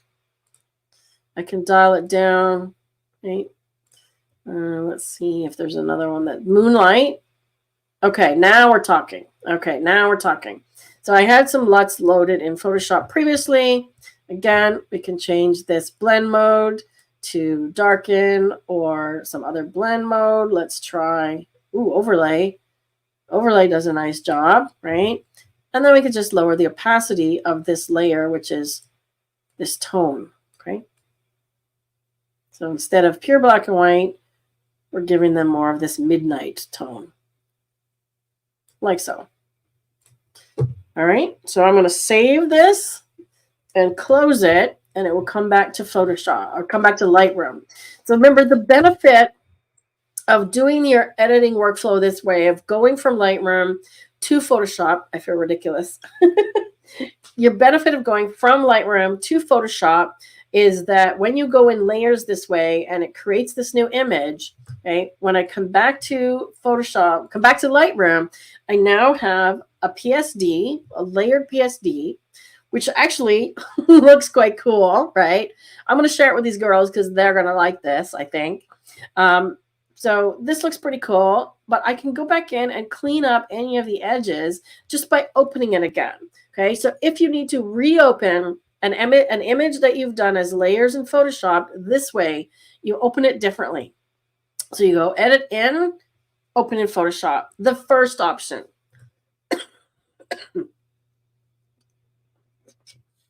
Then when this pops up, make sure you choose edit original, okay? Don't say edit with Lightroom adjustments. Don't edit a copy. Bottom option, because if you edit a copy, you're going to lose those layers from before that you worked on, okay? Now watch what happens when I open this in Photoshop. It's basically going to bring us right back where we left off. There's the layer with the mask and the adjustment layer. Cool, right? So I wanted to get one more thing today, but I don't think we're going to have time because we're at almost 2 hours and you've seen a ton of great things today. I wanted to do this one in Lightroom, in Luminar, sorry. Let's do it really quick. This is what I did. I'll just show you a few more options of things that I've done to give you some inspiration, okay? So this is another one with the witchy girls. They wanted a witchy Halloween shoot last year. Sexy witches is what they wanted, okay? And this is the image that I made for them. So original, and this is what I made. Right? Darken the edges, added smoke in here. That was an image that I added as a layer, so I cut them out and put the smoke behind them. And then this is a special effect, another layer that I added. Okay. There's another one that I did with Luminar. So there's the before and after. So I did do a little bit of Photoshop liquify on did a tummy tuck. And then I added the glow using sun rays in Luminar Neo. But let's just see what happens if I take that same image, because I brought that one into Luminar. Oh, no, I needed the edited one. Let's take this one into Luminar. Okay, so let's take this image into Luminar. I'm just going to go edit in, and I'm going to go straight to Luminar just for speed of speed here. Did I do any edits in here? Let's just see. Nope. Okay, so I can take the original into Luminar. My computer is really slowing down right now, because I want to show you how to add smoke in Luminar. Right, so Luminar Neo, if you're using Luminar Neo, let's just do this another way. Sorry, bear with me for a second. I'm going to export a full-size JPEG here so that I have this in Luminar. Where's the spooky? Where's the spooky? Where's the spooky? Come on, Lightroom. There we go. So I must put this in the same place. So I've got lots of subfolders. And put it into spooky. Because I want to show you this from start to finish in Luminar and how you can add smoke, because I think it would be really cool, actually. There it is. Okay, so we've already got the sun rays added. Okay, so let's go in here and add some other effects using the neon tool. Okay, we can also blur the background some more, and I kind of did that with portrait bokeh as well, but we could go even farther with it. Okay, so let's do the blur first. I have the idea of doing a zoom blur. Okay, so if you use twisted but don't change the angle, right? So you leave the angle at 0, it zooms. Okay, I'm going to put this center. We could even center it from here. Ooh, that's kind of cool. Yeah. Okay, so let's do that. And then, of course, we need to mask her out. So let's do mask AI and see if it picks human. Take care, everyone. I know this was a long one.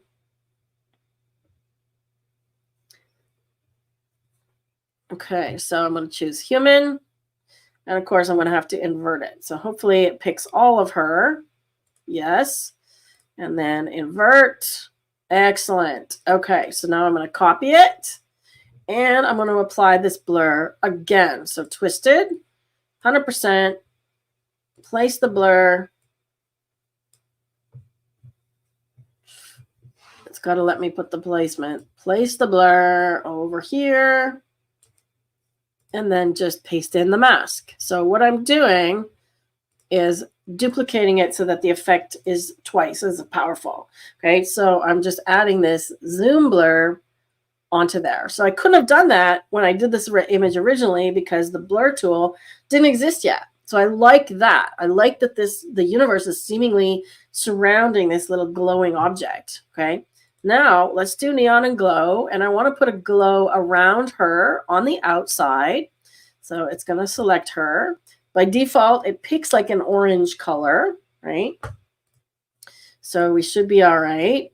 I'm going to make it a bit more orange, like that. And then just adjust it. I just want a little bit of a glow around her.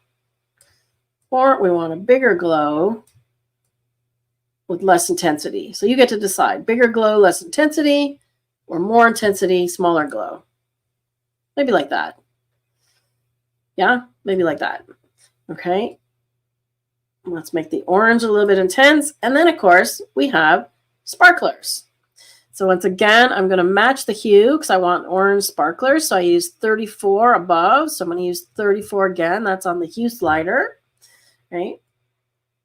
And let's spread the sparkles out. Like so. Right. Now I noticed that overall this is adding too much glow around this thing here. Right. So all I'm going to do here is I'm going to mask. And I'm just going to erase. What happens if I erase from there? Okay, so see how that? Now I can see her hand a little better. I want to see her arm.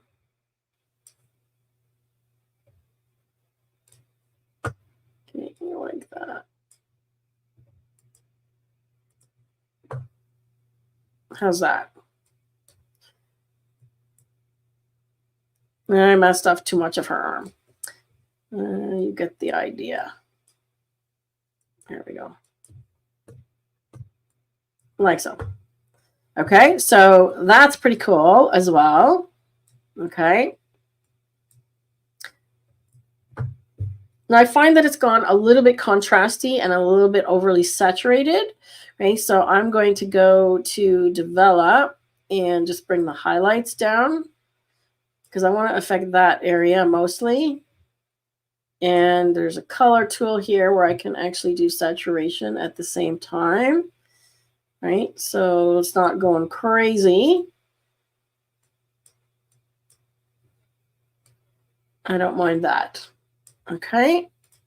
And then if we want to put smoke behind her, I've kind of gone a different way, you know, with the blur.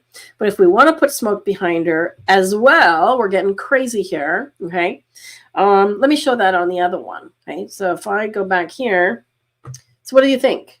Right. So I took that original image. Keep in mind, we could add the sun rays here as well. Okay. So I did the blur on the background to make it look like it's all zoomy, gave her a glow, and gave her sparkles. Maybe a little bit less glow. Let's do a little bit less glow. So outer glow. Let's just dial that down a little bit. That's better. That is better. Okay, so then if we want to put smoke, remember, we still need to do a background cutout, okay? Because you need to have layers to put smoke, okay? So what I would do is duplicate this layer. So it's exactly her, okay? And what I'm going to do on this layer is undo the blurs. So I'm going to undo this blur. I'm going to undo this blur. And I might even undo the neon and glow because I just want her on top, okay? So the glow will still be there. Let's see how we're doing.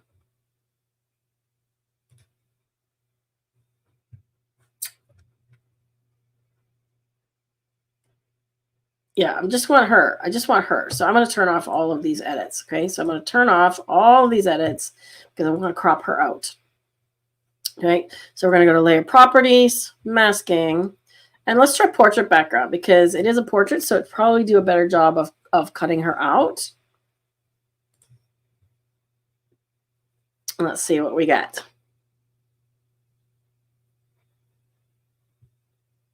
Okay, so it removed everything. Oh, there she is. Okay, so we can say we need to refine the subject.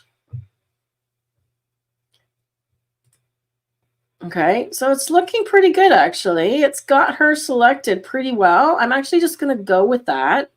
Okay, so I'm going to say, let's just go with this. All right, so now, have we removed the background?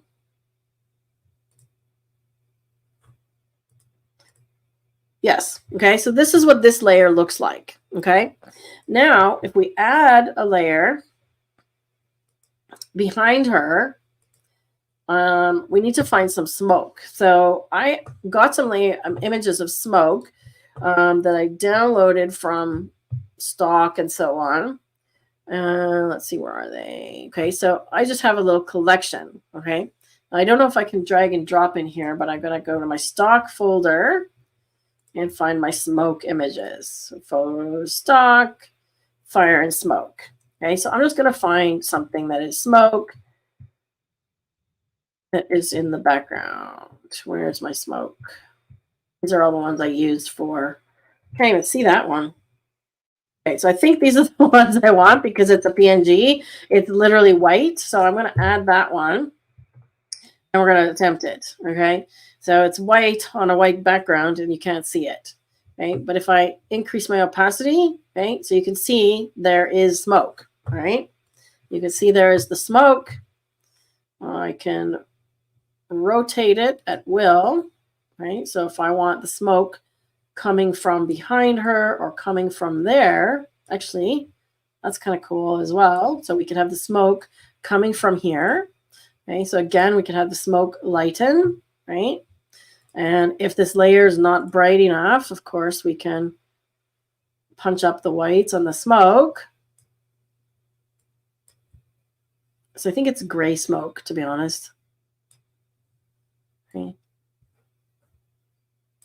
My computer is not catching up. Right? If we want smoke behind her, we could definitely do that. Now I want the smoke behind it, so I'm going to lower it. So it's behind that object. Let's do another smoke. And let's try this one.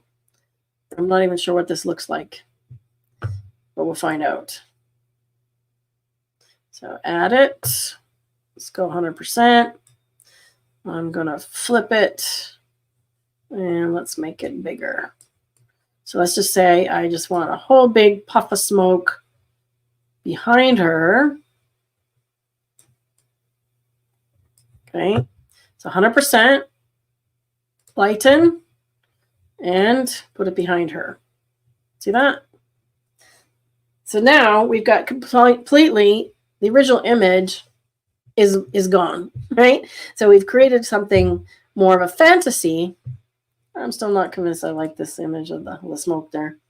Right? Now we've got something of a fantasy that we can do whatever we want with. Right? So I just wanted to show you how to add an element like this in behind your subject. Ooh, that's kind of cool. And I noticed that there's a little bit of masking area in between her feet there, so we can fix that easy enough, right? That's on this layer. We just need to mask it and get rid of this part up here. So I'm just going to erase with a small brush, and you should see the smoke come in between here now. Again, my masking is very crude, but I just want you to get the idea. Okay. So now you see the masking, the smoke in behind her. Okay, so if we turn off each of the layers, right, you'll just see the smoke, or we should, see? So that's the base layer plus the smoke. I'm going to get rid of this one. So if we turn the smoke on, and then we turn the copied layer on, that's why I made a copy and put her on top, and the smoke is in between. Oh, she's going to like this. She's going to like it. She's going to like it. She's going to like it. Awesome. I still might put the sparkles back on her. I still like the idea of the sparkles. So let's do her outer glow and her sparkles. A little more sparkles. There we go. Perfect. I love it. All right. So I'm going to leave you there. I've got a lot. You've gotten a lot of tips today about creating things. I'm going to save the other one, which is the Ghost Hunter, for another day. That seems like that's a really in-depth one, but it's the same concept. Okay. So if you feel like you're limited with Luminar Neo, you're not. Look what I was able to create in what? 10, 15 minutes. Okay. So with the blur tool, the sun rays tool, the magic light tool, layers, masking, and additional of another layer inside as another element. Look what we made. Okay. Happy Halloween, everyone. If you're going out trick-or-treating or to a party, I hope you have a great time. And if you're taking your little ones Halloweening, if you have little ones, kids or grandkids, be safe. Next week, we didn't even pick a topic. What is our topic for next week, Rob? Do we have a topic?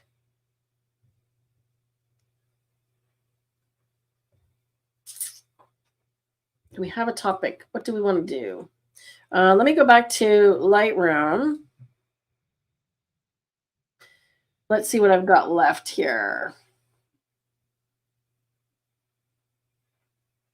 That's my thing. We don't want to do winter because I don't want to do winter yet. I mean, we could go into winter. It's getting that way. Yeah, do we want to do winter? Winter or frozen? How about we do frozen?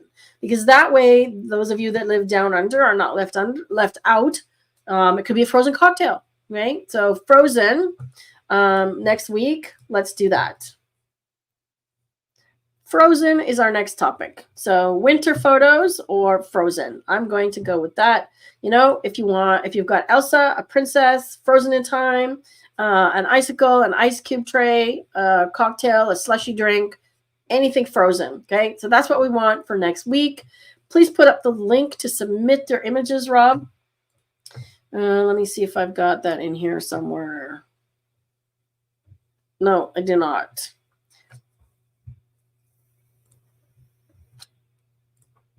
Sorry, I know that I've got the link somewhere. I've just got too many images in here. Did you got it? Drops of water, frozen in time. Yeah, frozen in time is nice. So frozen in time, I like frozen in time. I'm just looking for the link. I do not have it on my screen.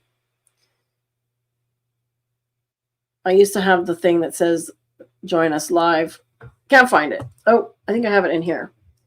Let's see.